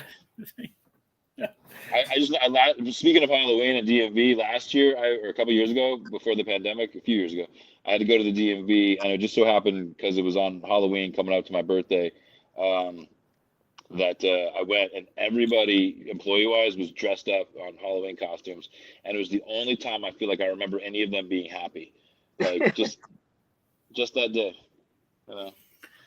I have a friend whose driver's license photo is him in a Batman costume, but of course he has the mask off. But the rest of it is Batman suit. Does he get out of tickets with that? I don't know. He's a cop, so. Well, he's Batman. That's awkward. Yeah, that is awkward. Yeah. All right. So the only other thing I remember from this movie, and it gets spoofed a lot, is the scene with the elevator doors when they open and all the river of blood comes rushing out, which you've seen that on several things. They always like to show that. Well, I also want to say that homage to Jack Nicholson's character getting in the painting, at the end has been in a lot of stuff too. People have kind of ripped that off where it's you're talking to the ghost, and next thing you know, you're part of the establishment. Yeah, and one of the things they say is during the closing credits, there's party music that plays, which doesn't fit with the rest of the movie. And at the end of it, we hear it's the ghosts from the Overlook Hotel that applaud. Right, I remember that. That was wild. I think the thing that messed me up with The Shining was I wasn't as clear about the one old dude that tries to come and save Danny, who also has The Shining. It wasn't as clear to me that he was. I mean, I got it the next time I watched it that he has a psychic connection with Danny, and that's where it evolved, and that's what The Shining is a mutant power, basically. And if you ever read, Stephen King has a tendency to connect all of his stuff, his books, Yeah. especially in the Dark Tower. So there's characters in the Dark Tower book that have this ability, but it's not called the Shining in there. They call it like the Sight or the, because it's an old Western, so they don't have the same type of words. But it's the same thing. So there's a lot of. But isn't it kind of like it reminds me of like Havoc or something? No, like the thing that happens in Dark City, the guy's like psychic powers that he has. Yeah, like Dark they City? can see. Yeah. Yeah. So, Steve, I think we didn't have a whole lot of Stephen King on this list. This one, and I was gonna say like Tommy Knockers, The Langoliers. There's a plenty of Stephen King like films that are absolutely horrifying. Pet Cemetery. Pet Cemetery. Yeah, It. so we had It.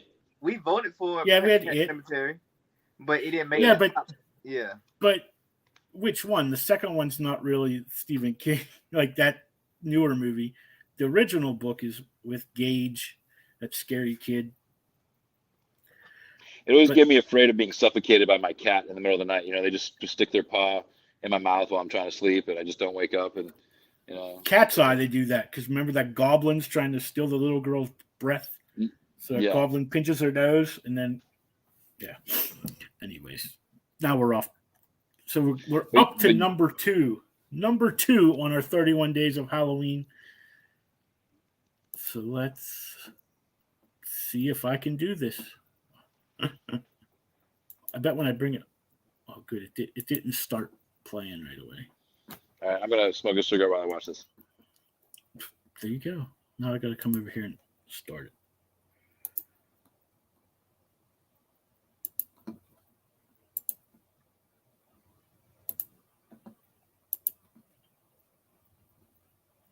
Miramax. It's a Miramax film. Matt Damon. Hello. Hello. Who is this? Tell me your name, I'll tell you mine. I don't think so. What's that noise? Popcorn. You making popcorn? Well, I'm getting ready to watch a video. Really? What? Oh, just some scary movie. You like scary movies? Uh-huh. You never told me your name. Why do you want to know my name? I want to know who I'm looking at. Someone is playing a deadly game. It all began with a scream over 911. Someone who's seen one too many scary movies. Now, he's taken his love of fear Hello? Hello, Sydney. one step too far. You like scary movies? What's the point? They're all the same. Some stupid killer stalking some big-breasted girl who can't act, who's always running up the stairs when she should be going out the front door. It's insulting. There are certain rules that one must abide by in order to successfully survive a scary movie. Number 1, you can never have sex. Hey, just me. Never, ever, ever, under any circumstances, say, "I'll be right back," because you won't be back. Get another beer. You want one? Yeah, sure. I'll be right back. He didn't make the rules. Police are always on track. If they watch prom night, they save time. He just kills by them. Don't answer the phone. Don't open the door. Don't try to hide.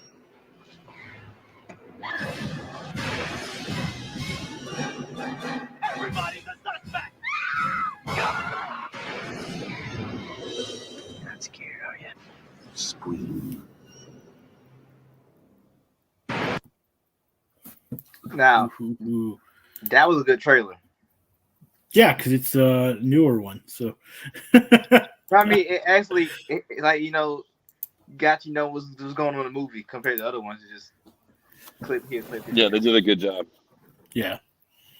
But I always love how they make you, and even on this, on the poster and all the promotion stuff, Drew Barrymore is the first name on there. She's in it for that much. Yeah, she's you saw her whole part right there. But you wouldn't know that until you watch the movie. No, until you saw it, yeah, because they made you think Drew Barrymore was the main star of it, and it wasn't. And now, did we have? I know you did last summer on this list. No, we did not. Was that also Wes Craven? I don't think. I don't think so. But it's still the same genre, that early 2000s teen horror. Well, can I ask you guys a question? Yep. In your opinion, like, who was probably the best horror master? You know, Wes Craven, Clive Barker, friggin' Robert, or was it Romero? You know, George Romero. George you know, Romero. like there's all these great classic horror directors. Who do you think did it best? But they all do different. Like, I'll say Wes this Craven. guy. John Wes Carpenter. Craven. Yeah, he's more popular. His movies are more popular. Yeah, but he also has a tendency, like, he doesn't stick to one formula. The whole point of Scream was to make it different than Nightmare on Elm Street. Like, But his to make it more modern. too, right? What? He changed up Nightmare on Elm Street too, didn't Yeah, and it was around the same time he was doing Scream. he? And Yeah, Wes Craven's New Nightmare was after Scream. And Yeah. that was his attempt to like do a pop version. I think that's why that scared me more than like the other '80s ones, because it was contemporary filmmaking. Like they had it was higher quality production. and Freddy was in the real world. Yeah, and it was like but also like this is a good point. The Shining had a creepy kid thing going on, right? And Wes Craven's New Nightmare had a creepy kid thing going on, Which and that is always gay. messed with me. That character, the actor who played the boy in New Nightmare, was Gage from Pet Sematary. Right. So this is like the notorious creepy kid. They keep Yeah. hiring the same little bastard. I wonder what he does now. Like if he was like a dentist or something, and they open their eyes and they're like, "Dude, get away from me." Yeah, but I think Scream was like it when it came out. It changed horror films, kind of like that's the first time we got the rules. And so that became a big thing. So we all knew the rules of horror movies now. And then you look back like, yeah, you're right. That is how it is. Well, Especially- I almost good. I said, especially with the Friday the 13th movies, like it's like to the T.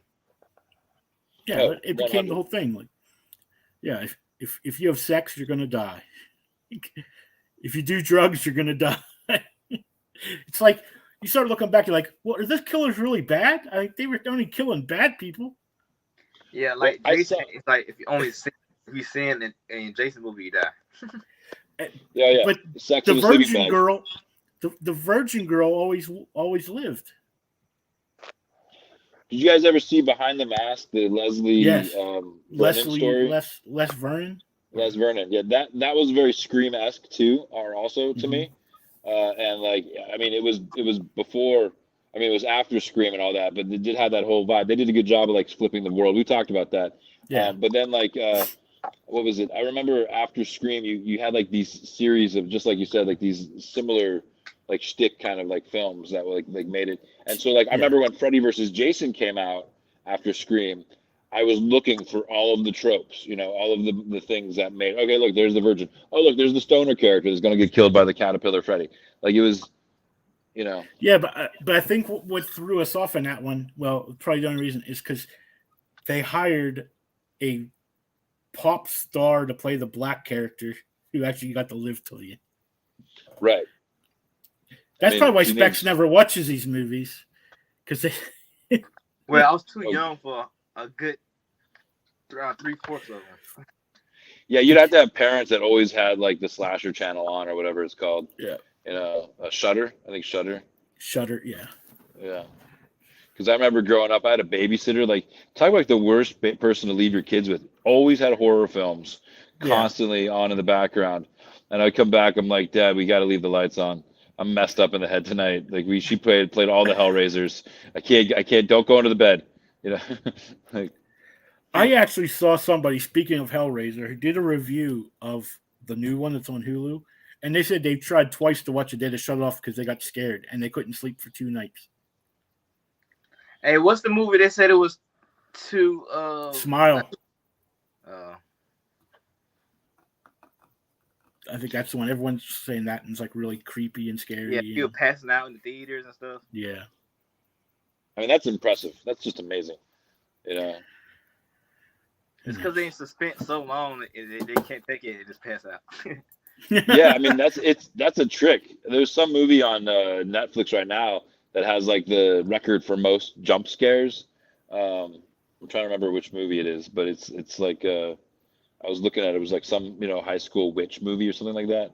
But yeah, if I find that, I'll bring it up on the next one. And it was like I tried to watch it, but it was so over the top, suspenseful. Like even like closing a file cabinet, they try to make you jump on, and Wow. it gets old after a while. So it beat out the guy who made Multiverse of Madness. Yeah. Cause he's known for jump scares. Sam Raimi. Sam Raimi's the best. I mean, for that. Yeah, wait. Here's your trivia for this one. That party scene that's near the end where you see him telling the rules and everything, that runs for 42 minutes of the movie. That whole scene, it's 42 minutes long, and it was shot over the course of 21 days, from the time the sun set to the time it rose. Wow! And it said after it wrapped, the crew had T-shirts made that read, "I survived scene 118." Oh, that's cool. Hey, I can't remember, but do they ever call him Ghostface? No. Yeah. Okay. He just gets that title from like the fans or somebody. I mean, maybe because it's a ghost face, I guess. Yeah, it's just it's exactly like Michael Myers if you think about it. They just grabbed a mask off the shelf. It's actually the painting. It's the face on the painting. The little painting like this. Oh, the Scream from Van Gogh. Yeah, that's why it's Scream, because it's the Scream face. So Scream. You just blew my mind, Specs.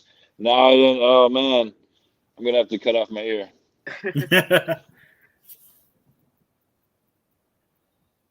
See, but it's so funny though, because the Scary Movie came out, so like he's always that Scream face, and you got the one with the tongue hanging out. Yeah, what's up one? What's all like, yeah, that was great.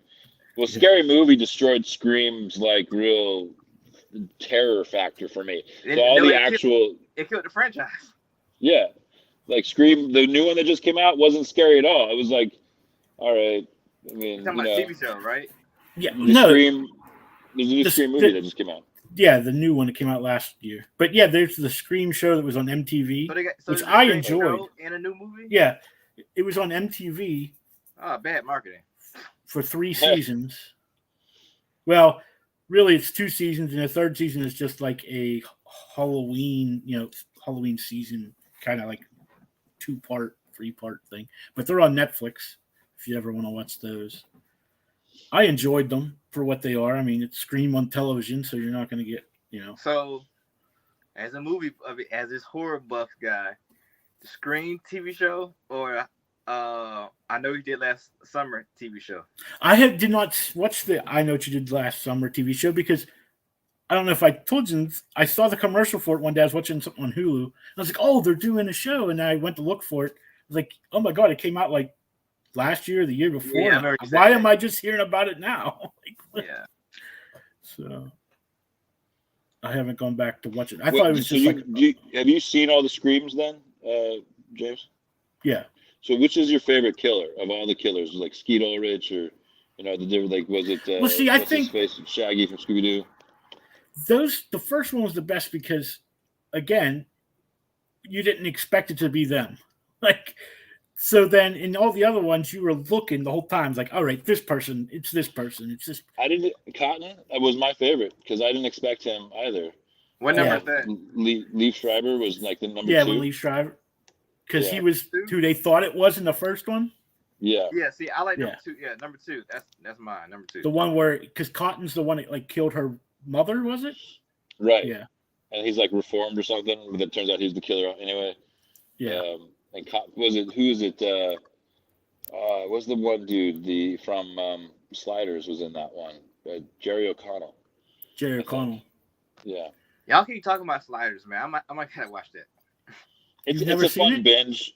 It's a fun binge. Yeah. It's the first multiverse thing that I think I really ever saw. It gets worse after a couple seasons when it changed. Like it went from, I think, Fox to Sci-Fi Network, and when Sci-Fi did it, they changed some stuff. They put Jerry O'Connell's brother on it, and I mean the first 2 seasons are really the best 2, But then, like, if you're just willing to to adjust, there's a couple like diamonds in the rough for the follow-up seasons.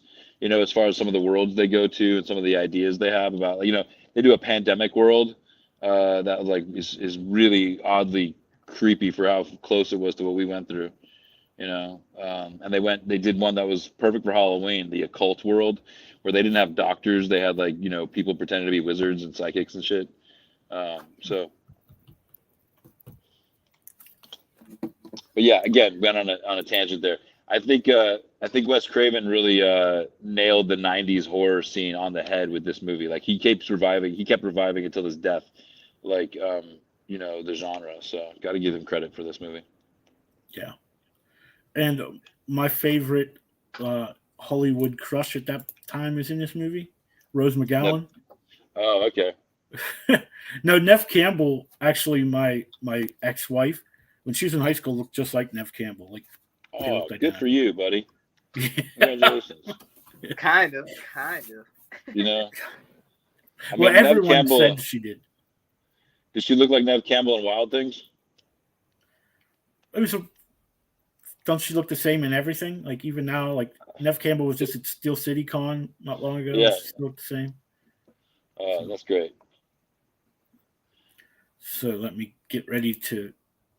Okay, we'll go to number one. This is going to be the number one movie on the 31 Days of Halloween countdown. Let me share this screen. Man, there's got to be an easier way to do this. I'm just saying. The seed of Chucky. Chucky in space. Hello? Who's that? Oh, hi. What are you doing out in this mess? 1, 2,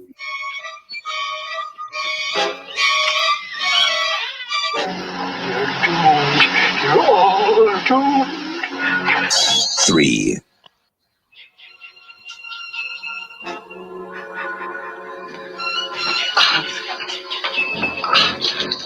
We weren't doing anything. We were just messing up. 4.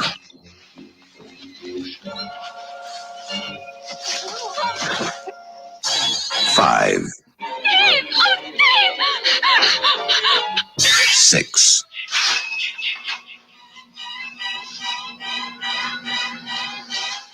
Must be my imagination.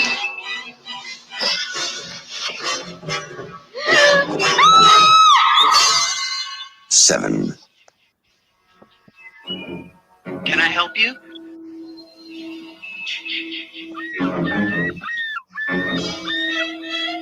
Hello? 8. 9.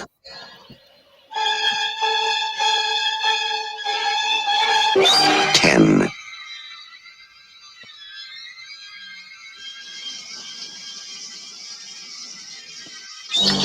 11.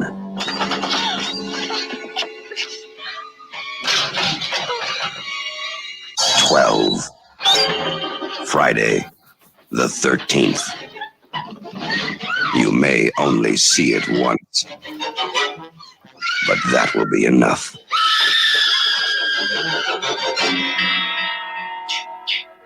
Friday, the 13th.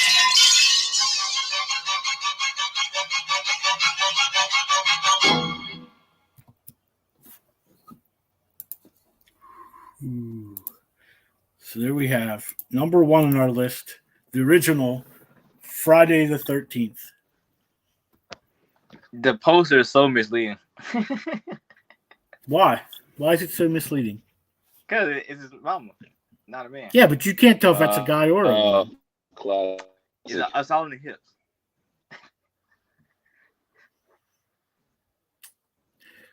Yeah, that's this one.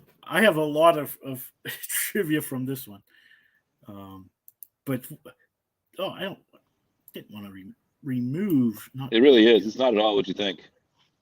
Because yeah, that's mom. Well, he should have her head in his hand. You know. like in the poster. But you don't know. See, the whole point is you don't see it's her until the end. So, I mean, it's. I just want to know when they decided on the second one. It's like, oh, we killed the lady. I know. We'll have her son come and be the killer. But it was like just like the 28 Days Later thing. Like the sequels was totally different. Well, not really totally different though, but it's just No. They just different. changed the killer. Yeah. The first 3 or 4 movies were very much like the same formula. These kids coming Right. back, and they weren't always to Camp Crystal Lake. Only the first movie took place at Camp Crystal Lake. Well, The second movie was a camp across to the other side of Crystal Lake.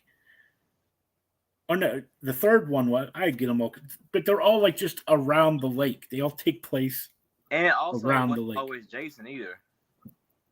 Just Not after totally different, but yeah, it's always Jason. That one was the Yeah. kid who thought he was Jason, but Yeah. And then he goes to New York City, and then he goes to space. Now, for his kill count, right? Yeah. Do they count that the boy and his mom in his kill count?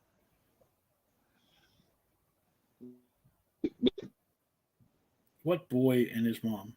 The guy who thought he was Jason, right? Then Yeah. his mom from the first movie. Is that counted as Jason's kill count? Like No, because the fourth one was in Madden, right? See, 3 was when he gets the mask. 4 was is it Freddy Live? No. Is it? Because then you have the other one, and then you have Freddy Goes to Hell, or Jason Goes to Hell, and then you have the Jason Takes Manhattan. Jason X is the one in space. Yes, with the metal mask. Yeah, that one was totally perfect for the 90s, for the era that movie came out. Was it the 2000s? It's an actually good horror movie. I liked it. It's a good Jason movie. Yeah, it's a good Jason movie. I actually believe that because the production value was better. Like the actual But Friday the cameras. 13th, I don't know. Yeah. Yeah, that's why it's not called Friday the 13th Jason X. It's just called Jason X. Right, it's not even on a 'Cause Friday. It's in space. Yeah, it's in space. It's Jason in space. There's no counters in space. Yeah, no one knows the date in space. But because I just looked it up, my internet's slow. But I thought Jason kill count was 157. It could be Michael Myers, but it sounds like that's Jason's kill count. And internet says it's 170. And I was like, I don't know about 170. So I was like, Depends on if they count all those other movies. Like, they made Freddy the remake. versus Jason. Yeah, Did Freddy they versus count? Jason. Yeah. Because Jason's the one that kills everybody in that movie. Because Freddy makes him dream about his mother. Right. I mean, I think those would count. It's in continuity, ain't it? Yeah. But Jason Goes to Hell, where Freddy pulls the mask down at the end of it? Yeah, that's Jason Goes to Hell. That's the end when Freddy's claw comes out and pulls the mask down. And then everyone's like waiting for that forever, and it took a long time before we got Freddy versus Jason. Yeah. It took a long time. But again, harken back to the Merkles. Go check out I'll Kill You That Way. Jason has a really nice little lyric in there, you know what I mean, about, killing, they're singing the song, and it's like, tell me why I can't kill you at Camp Crystal Lake. Tell me why. So. Yeah, this movie has a lot of. Well, let me close that. If you look at a lot of the weird stuff with this movie, it was when the people who made it are not. I don't know how, but they blatantly will tell you it's a ripoff of Halloween. Right. Halloween made a lot of money, and they decided, hey, we need to make a Halloween movie. But they decided to make theirs different. They were going to show lots of blood and stuff. So That's kind of their thing, and it almost didn't get made. This film ran into budget problems, like almost from the get go. Like it was terrible. Like they had to start and stop several times. Oh, just like That's yeah. But Well, if anything's like considered standard when it comes to the comic books, so many derivatives of heroes have been made because of some successful other hero. Now, and obviously it's the same thing with like horror films. Yeah. Well, the camp that this was filmed in, it's actually called Camp Nobi Bosco. It's in New Jersey, and it's still in operation today. And you can go there, and they have a wall of Friday the 13th memorabilia that honors the movie. Wait, is that the same one that has the full Jason in the lake? There's a full Jason replica at the bottom of some actual American lake. Like I saw it on Instagram, like weird things underwater you wouldn't know were there. And one of them is like full on like 7'2" like remake of Jason unchained by like cinder blocks to the bottom of some actual lake. Oh, like from is that 4 or 5? 4? Yeah, I think they just left the prop down there. But Betsy Palmer, the one who plays Jason's mom, when they were making this movie, there's a couple things about her. She was like a host of a kids show. I don't remember which one it was. And she only agreed to do the movie because her car had just broken down and she needed a new car. There you go. It says that she would never have accepted the role of Pamela Voorhees. In fact, after she read the script, she called the movie a piece of shit. Over the years, however, Palmer did warm up to the film as it made her more famous and more famous and infamous, and made appearances at conventions and in documentaries to discuss it. And gave a nice Rolls Royce to drive in. Yeah, I think she's okay. Yeah. Also, there's a couple actors who were in the film who, when they came to them to ask them to do it, like she was one of them. Another one is, I can't think of her name, but she's like a Broadway actress. And when they asked her to do it, the way that they agreed, because they're like, well, no one's going to see this anyways. Like, no one's going to watch this movie anyway. So I might as well do it and get paid. But that girl who was the stage actress, she actually couldn't get work again after that because they kept, I can't believe you did this movie. Janine Taylor, that's who it is. And of course, Kevin Bacon. People got to eat, Yeah, Kevin Bacon was in it. That was Kevin Bacon's first, and that's another thing why Janine Taylor took the role, because she found out she got to have a sex scene with Kevin Bacon.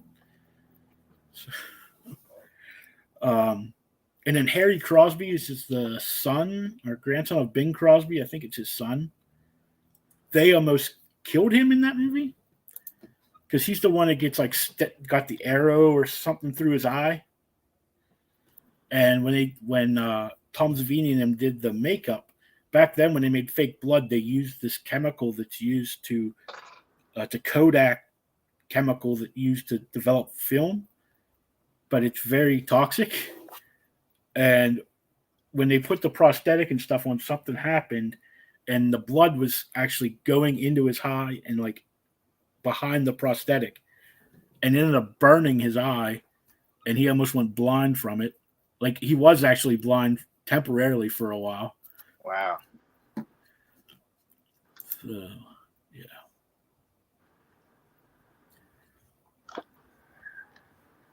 Trying to think if there was anything else I can remember about that. Kevin Bacon. That's what you get from it. Kevin Bacon. But this started the whole, really, Michael Myers started the slasher thing, but this was the one that really propelled it. Yeah. Especially after they brought in Jason. The thing I think is funny with the first one and the second one, at the end of the first one, the girl's in the in the boat out in the middle of the water, and Jason jumps up and pulls her into the water. At the end of the second one, it's his mother that jumps up out of the water and grabs her and pulls her in. So it was kind of weird. But then, like the third one, that's when he finally gets the mask and becomes the Jason that we know, which was also in 3D, if you remember at that time. They always like to make the third movies in 3D for some reason. Jaws 3D. So, can we all claim that we got 6 degrees of Jason then, because Kevin Bacon was in the movie? Probably, yeah. Yeah. Yeah. Got to I figure out. Okay. Was a Camp Crystal Lake camper too then. Yeah, there we are. We've been 6 degrees of Kevin Bacon into the Friday the 13th. So, dun, dun, dun. And that's it for our 31 days of Halloween. If anyone disagrees, does anybody have a movie like our honorable mention that didn't make it into the list that you think deserved to be on the list?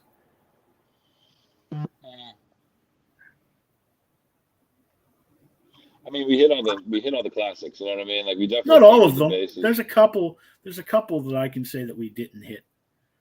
What would you think are the? Because like I think there's I don't know. There's such a subgenre now of horror films in certain respects. Like this would be a slasher film. This would be a gory sort of like schlock kind of horror film. This could be a suspense thriller horror film.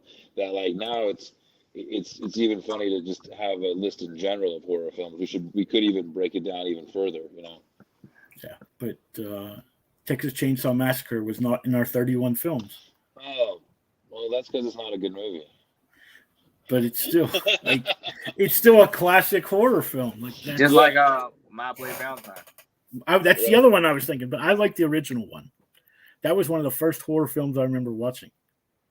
And it's when we first got cable, and I'd watch it over and over and over again. Well, The Hills Have Eyes wasn't on that list, but that's a friggin' disgusting, terrible horror film. Yeah. Like that movie gave me not nightmares in the respect that of like like zombies or whatever. It just made me feel bad for like any camper in any RV situation in the middle of New Mexico. Like I've been driving through Nevada at times, going, "This is where the hills have eyes," and it freaked me out. I'm gonna be honest with you. Oh, I'm pulling my list back up. Let me see. We didn't say.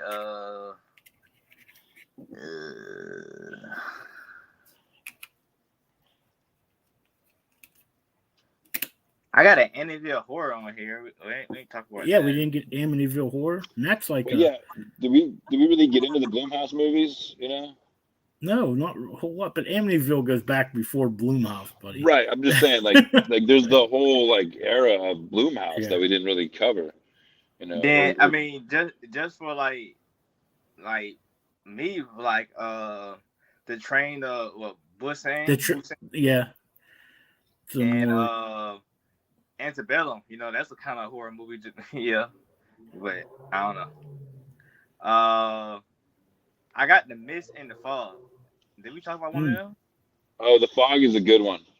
Yeah. And the Mist remake was Durabon, however you say his last name. Hostel. We don't have Hostel. Yeah, I mentioned that. See, Eli Roth deserves a lot of credit as being like a fascinating horror director. But he's just gross. Like everything's so it's disgusting. Overly, but like even though, I just thought like Hostel was a better version of Saw on some levels. Trying to escape this like dungeon. What about Candyman? Did we do Candyman? I thought Candyman was on the list somewhere. I don't remember. No, it wasn't. Jeepers Creepers was, not Candyman. Oh, yeah, Jeepers Creepers. I think the new Candyman ruined it for us. Final Destination. It was on there. Okay. Yeah, I still can't watch NASCAR. I can't drive behind log trucks. Can't ride roller coasters. I have trouble on airplanes in the same seat. We didn't do Coraline. Coraline's not a... We didn't do Nightmare Before Christmas. Yeah, Me, Myself, and Irene. We didn't do that. It's a Christmas movie. No, it's not. It's a Thanksgiving movie. The Invitation. Oh, did we do The Sixth Sense? The Sixth Sense. Yeah, The Sixth Sense. Is that really a horror movie though? I got it on my list. Yeah, I honestly think like M. Night Shyamalan is not given enough credit for like having like Signs was a good horror film. I thought, that creeped me out. I mean, So have you seen he's got a Nope? bunch of. Not yet. They say that's like the same thing as Science is Nope. I haven't seen it yet either. Nope. But I thought Get Out was really unique, and I genuinely felt scared for the guy. What about Misery? Oh See, Jesus! Rest in peace, James Caan. Misery was good though. It wasn't like as scary as I wished it was. Yeah. Well, it's more of a creepy, suspenseful movie. But have you guys seen the new Guillermo del Toro thing that he's got, the Cabinet of Curiosities? Yeah, I've seen it. I haven't got to watch it yet. I don't know if it's out. I only saw the first episode, and it's got like the funny-looking guy from Bro Brother Where Art Thou, one of the brothers, and he plays like this guy that buys a storage unit, and like the storage unit he buys is like he bought another one the day before and won't give the stuff back to some like old lady.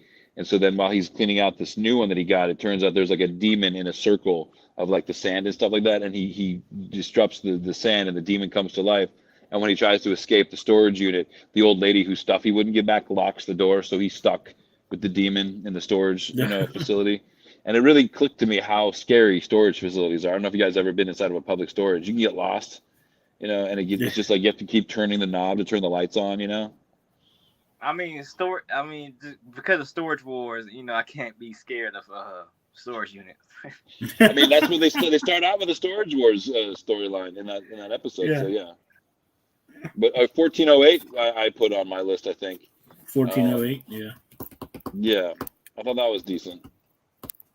I got Bones and Blockula on here, but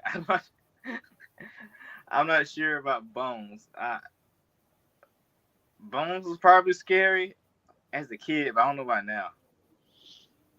You got Frankenweenie on your list? No. Yeah, right. But is The Purge a horror? No. I would. It's an action. I mean, there's a debate. Yeah, I think it's an action film. If you're gonna put Purge in there, you gotta put Panic Room. Yeah, no, he's got a good point. It's like putting the the phone booth on that list. I love Phone Booth. But it's not a horror. I mean, no, but it's a very good, like, one location, one actor kind of movie. Well, that's like Devil. You ever see the movie Devil where they're on the elevator? Same. Yeah. I got the same. Like that was decent. It wasn't like scary, but it was decent. Okay, what about Rubber? Y'all seen that? No, that is just goofy. It's just about a tire that kills people. It just rolls my God. constantly. Well, I read Look a it script up, like Dante. that. Look it That's up. so funny. He blows people's heads up with psychic Yeah. power. I It's read a just a car script tire. called Log. It was the same idea, but it was a piece of wood. It was a log that would go and like chase people and like hunt them down, and he would just stab them with his like branches and stuff like that. It was same as Jason, but it was a log. And like one time he like attacks some girl in her tent and like rapes her, and then she gives birth to a wood baby, like a log baby. And then the sequel to Log is supposed to be the son of Log, who's going around. And I would just call it Pinocchio. And I read this script. And I was like kidding in my mind, going, "This is ridiculous." But my buddy was like, "No, dude, it's 1.2 million. Let's make Log." But it's like the same idea as the tire.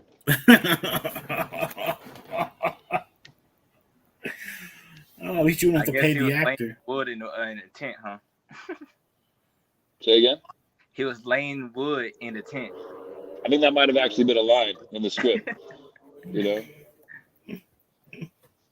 I think some stoner uses his branch to get high, and then like the splinters kill him from the inside. What about that terrific movie? Am I saying it right? It's that clown with the black and white clown. They just made a sequel to it recently. Oh, The Terrifier. Terrifier, yeah. No, but that reminds me of Midsummer. Have you guys seen that? Oh. Oh, that's a fucked up movie, man. That movie will mess with your head. Now, what's the other one that Eli Roth made? The cannibal movie, The Green something. It's like in Africa. Is it Cannibal Tribe? I never saw the Soylent Green movie, but I know Soylent like Green people, are made of people.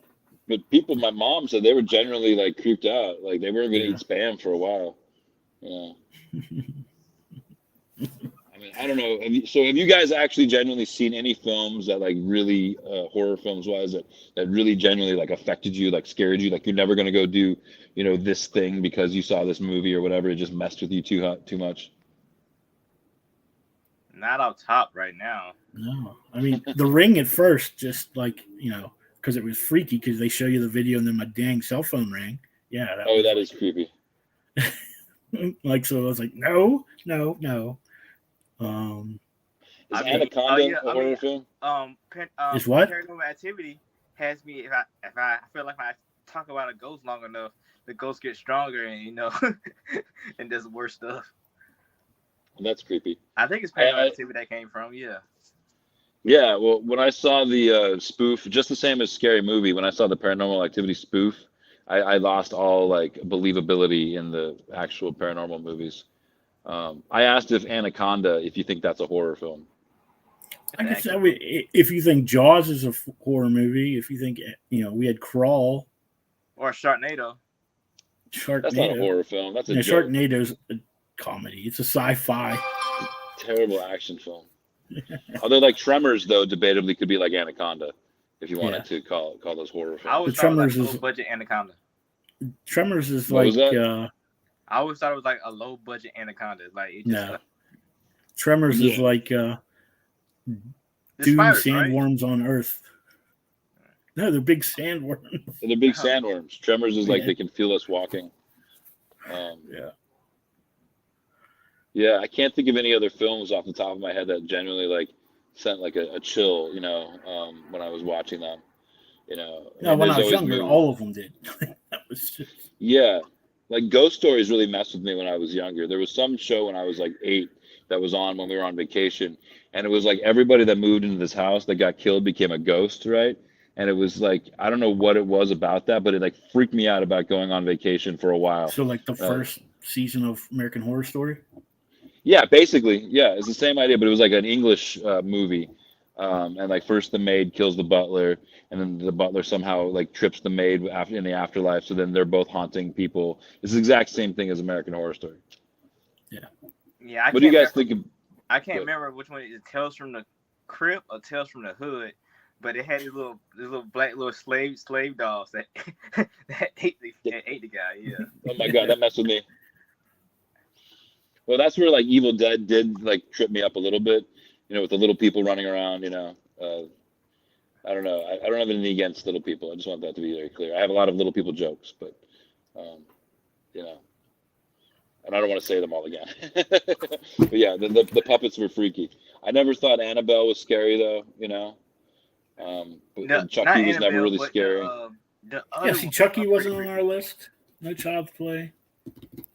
But Child's Play is not scary though. The first one was a horror movie. Well, I never finished watching it. I never got past the whole part he summoned his soul into the dog. Yeah. If you want a fun night, watch Exorcist, Poltergeist, and Child's Play, and you'll see the whole like theme, the tone of those movies was that era. You know what I mean? Like the almost like I don't know, like Steven Spielberg kind of vibe, like a family just trying to get settled in, and all of those movies had that same kind of like 80s, early 90s vibe. You want to talk about the books at all? Because I just wanted to really talk about the one Marvel book where they did the different stories. I have it here. I have my list here somewhere underneath all of my other paperwork. Yeah, so the books we had this week, the first one was that Crypt of Shadows from Marvel, and it was a 5-story anthology book. Bunch of different creators. Yeah, the Blaze Daughter one was pretty good, and I think Bloodline, yeah. The last one, maybe. Oh, with the X-23 man thing. The battle that never ended. No, not that one. the Elsa Bloodstone one. Possibly. With Man Spider. Yeah, not the Morbius one. The Morbius one. No. That was bug. The Man Spider. I looked at that and I was like, no, I'm not reading that. Well, then you're up to the second one, which was the Moon Knight one and the Werewolf by Night. See, yeah, Moon Knight was seem like it's just a one-off. Like it didn't seem even logical. Like there wasn't scary. It was leading into, if you looked at the back of the book, that there's actually a Moon Knight Moon Knight Werewolf. Werewolf by Night comic book, and that's like that story will be continued in there. Same with Remind the me of the Bloodline first one. one. What? Remind me of the first story of that one. It's the Bloodline, the one with Blade's daughter, where she fights that. Atlanta. Oh yeah, yeah, she was on her yeah. way to a Halloween party, and then she finds those people who are like summoning. Yeah, that and demon. the question was, is if like so they were creating the monsters to react, right? Yeah, they had it trapped there, so they could. Yeah, I like the practice twist things on on it. that one. The twist was Yeah. cool. But when I just want to let you guys know, the way the narrator started reading in that story kind of reminded me a little bit of the Tales from the Crypt kind of thing. That's what it was going for. Yeah. What was that? That's what they was going for. Yeah, there's a tried lot to- of books that are like that. They have that. I tried to get in the mood, And and I that put was, like a blanket over me, and I put like a pillow and like the phone on the pillow, as I was like a little kid trying to like read like the horror story or whatever, just so I can get in the energy of the Halloween thing. I literally like got into the mood. I was like, all right, cool, let's see what Marvel's got. You know, it was okay. Yeah. Our other book was Predator #3, also from Marvel. I like that. Yeah, we get a little bit more revelation about the character. Like when she got shot in the leg, I was like, all right, how are they going to kill her this soon? You know, Yeah, like it's issue 3. Yeah, I wonder how long What? they're gonna keep it going though. Like, you know, We'll it find seems like out. once she encounters this predator, then what? Well, at the end of this one, you see that there's 2 predators coming after, but you find out like how they can Right. track her. Like the ships are coming in, but I thought because- it was too easy for her the way she killed the Predator. Oh, with the jets from the. Yeah, like he can't be that dumb. I mean, they've been hunting them. What been training all this time to kill just that one, so you know. Well, that's not the one. That's just a one. You find They out that follow her.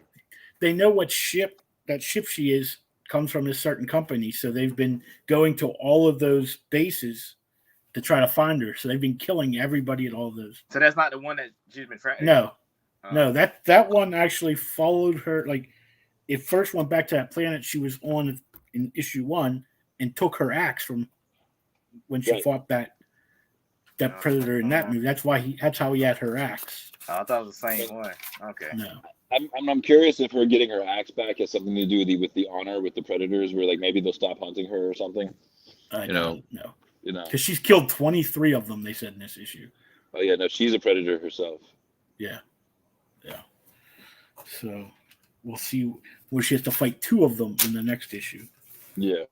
And then our last book for this week was Public Domain #5 from Image Comics, Chip Zdarsky. Like, I definitely skimmed through the middle of this one. I was like, ugh. It took a minute. See, what's frustrating for me is I did actually read all the books this time, right? And I mean, I was like, all like, hey, way to go, pat on my back. Yeah, Specs won't look at me like I'm an asshole this time. And I was upset because then we started the podcast, and I tried to go over a little bit of the books, and I couldn't remember the story for Public Domain for the life of me. I was like, yes, I know, I could, you know. So do me the favor, and the fans, if there are any, and remind us the story of Public Domain, please. So it's like the dad is the artist for this comic book, and he just likes drawing the character. But the guy, the writers got super famous for it and doing all kind of stuff, and they do a battle. Like Marvel's making the movies, like Disney. Yeah. And with one son, they never said what really his problem was. I think he said he's a gambler. I don't know. Yeah, he owes a bunch of money to like the mob or something. So they decide to get the rights back to get some money back, but the dad doesn't get the money, he has enough money to pay the debt, but not no real money. He just gets the rights to keep making the comic books, and that's just it. Yeah, and then like at the end, some kid comes and starts the whole process over again. That one character, he's been throughout the book. He's like a neighbor or a friend of the father, like a big fan. So he just gives him stuff all the time. Like he autographs books or books that he needs. And so that's why, right? So when they finally decide to make the company, like they rented out this rundown place, but when they get there, it's all fixed up because the kid or guy, he actually invented this like website, kind of like Amazon, where you can buy and sell. So he has all this money, so he fixed it all up for them, and he's bankrolling them for the first year just so they can make the books. But they were like kind of iffy. Like the one girl, who's the one who found the actual document, letter or paper document saying that he still owned, that the father still owned it. So she quit working for the writer, and now she's going to be writing it with his one son. Got fired. And then the father was supposed to draw it, but they're all like, "Oh, I don't know. He still draws like." I know they still draws. Well, I like the art. I thought the art that he did of that was cool, but then I started complaining about it. Then the son, the youngest son, he's a tattoo artist, and he like inked it, and they're like, "Oh," so he like gave it a little bit more of a modern look to. Yeah, so they're all going to work on this book, and during this story, the writer gets all pissed off, like so he's going to make his own domain comic. So they're going to have like these. It'd be like if Marvel and DC both did a Captain Marvel book. Oh, right. Yeah, I think that happened. Question: Would you call this a meta story, or would it be like a slice of life and just happens to be about comics? No, it's Chip Zdarsky, so it's meta. Yeah. Okay. Yeah, it's totally meta. Well, I didn't know that it was based on a real story.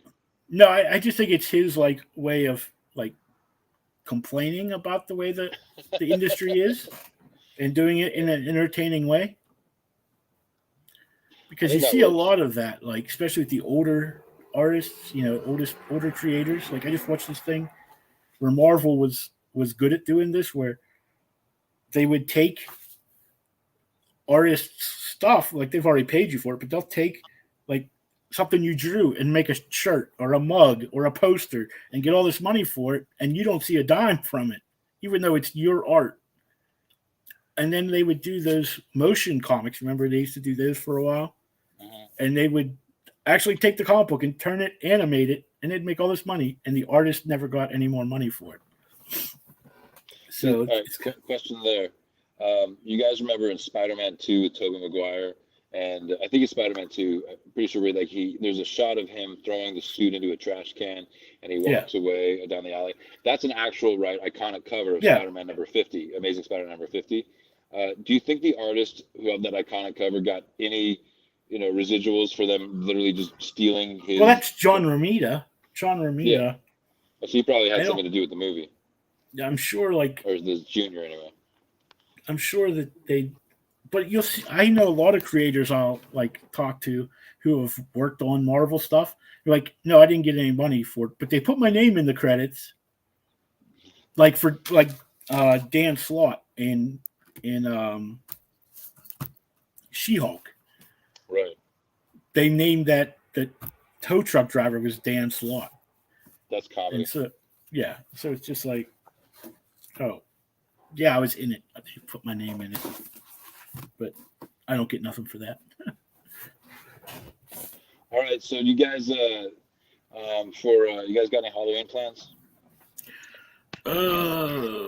Not really. I was going to wear a costume today for the show, but then I ran out of time because I took a nap all afternoon. See, we did ours yesterday. I dressed up as Aquaman, and the girls was mermaids. So like we did that. Where's those pictures at? I haven't posted it yet. I haven't posted it yet. But yeah, can you send them to like JW in advance? Maybe we can get some like shots in the future. Yeah.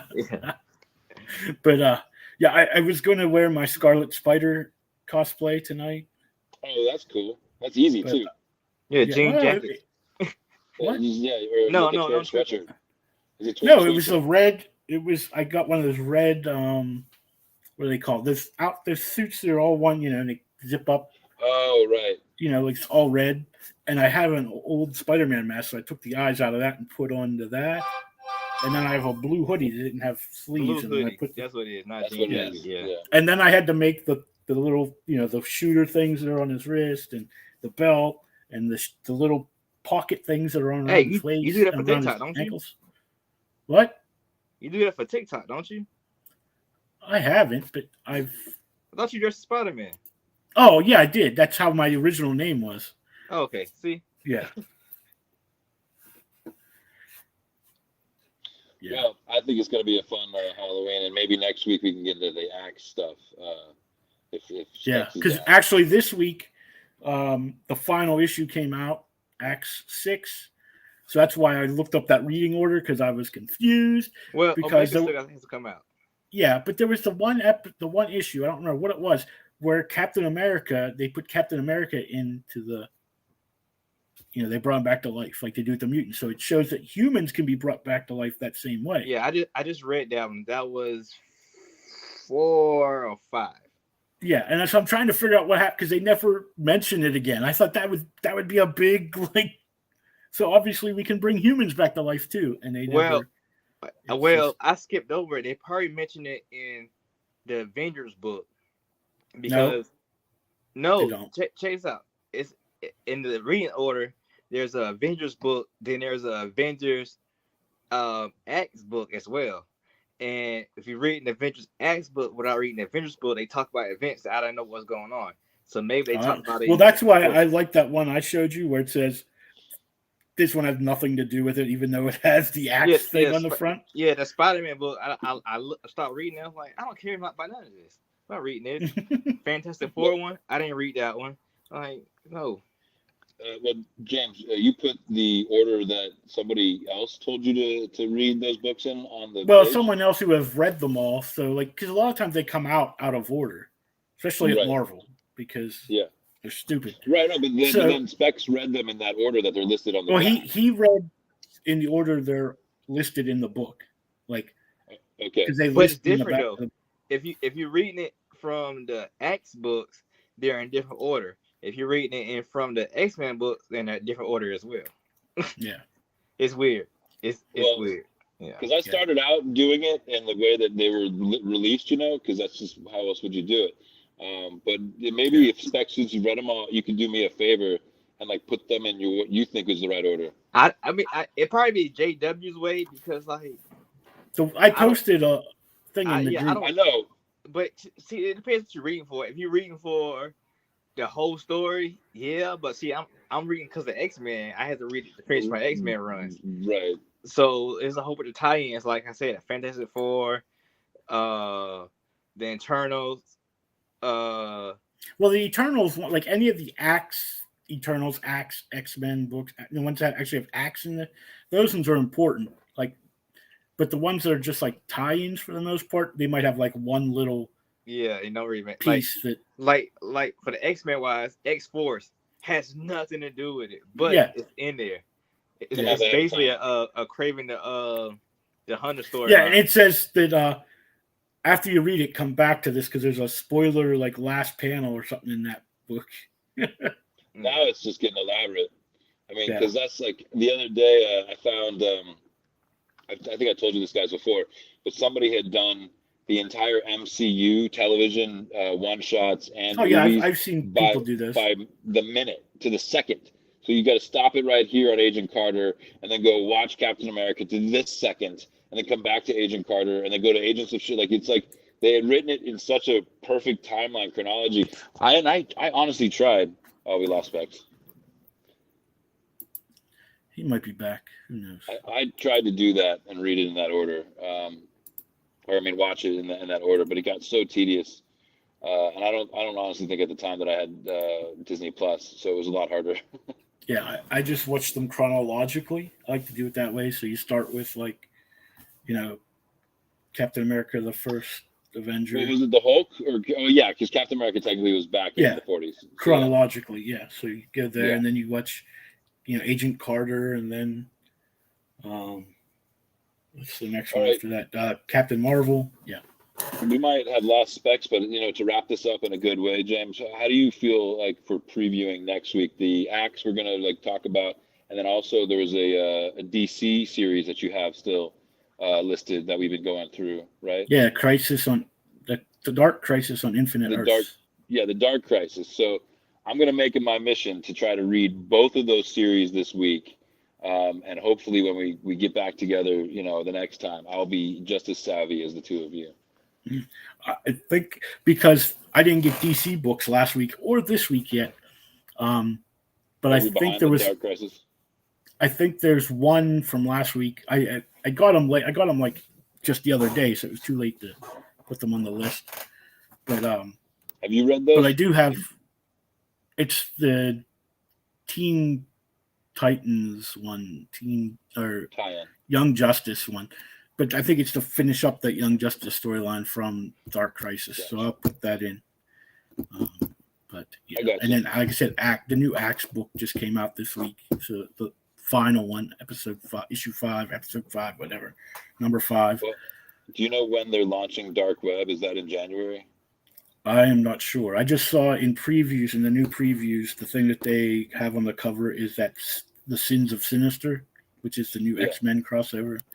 So I don't know if it's you got. I don't know. So what this month? I think comics come out in January or February. So well, I just know there was a tease for it in New York for the Dark Web, and it looked really cool. This I feel like because they have to have the X-Men crossover into that series with the Madeline Pryor storyline. It's all basically clones versus regular. And yeah, I love the Clone Wars back in the day. I was one of the few people that really liked that. So hopefully when they do this series, you know, they'll really give Ben Reilly justice. That was one of the things that I was really annoyed by. It's like, yeah, he's really Peter Parker. Trying to see when it starts. It's probably pretty soon. Yeah.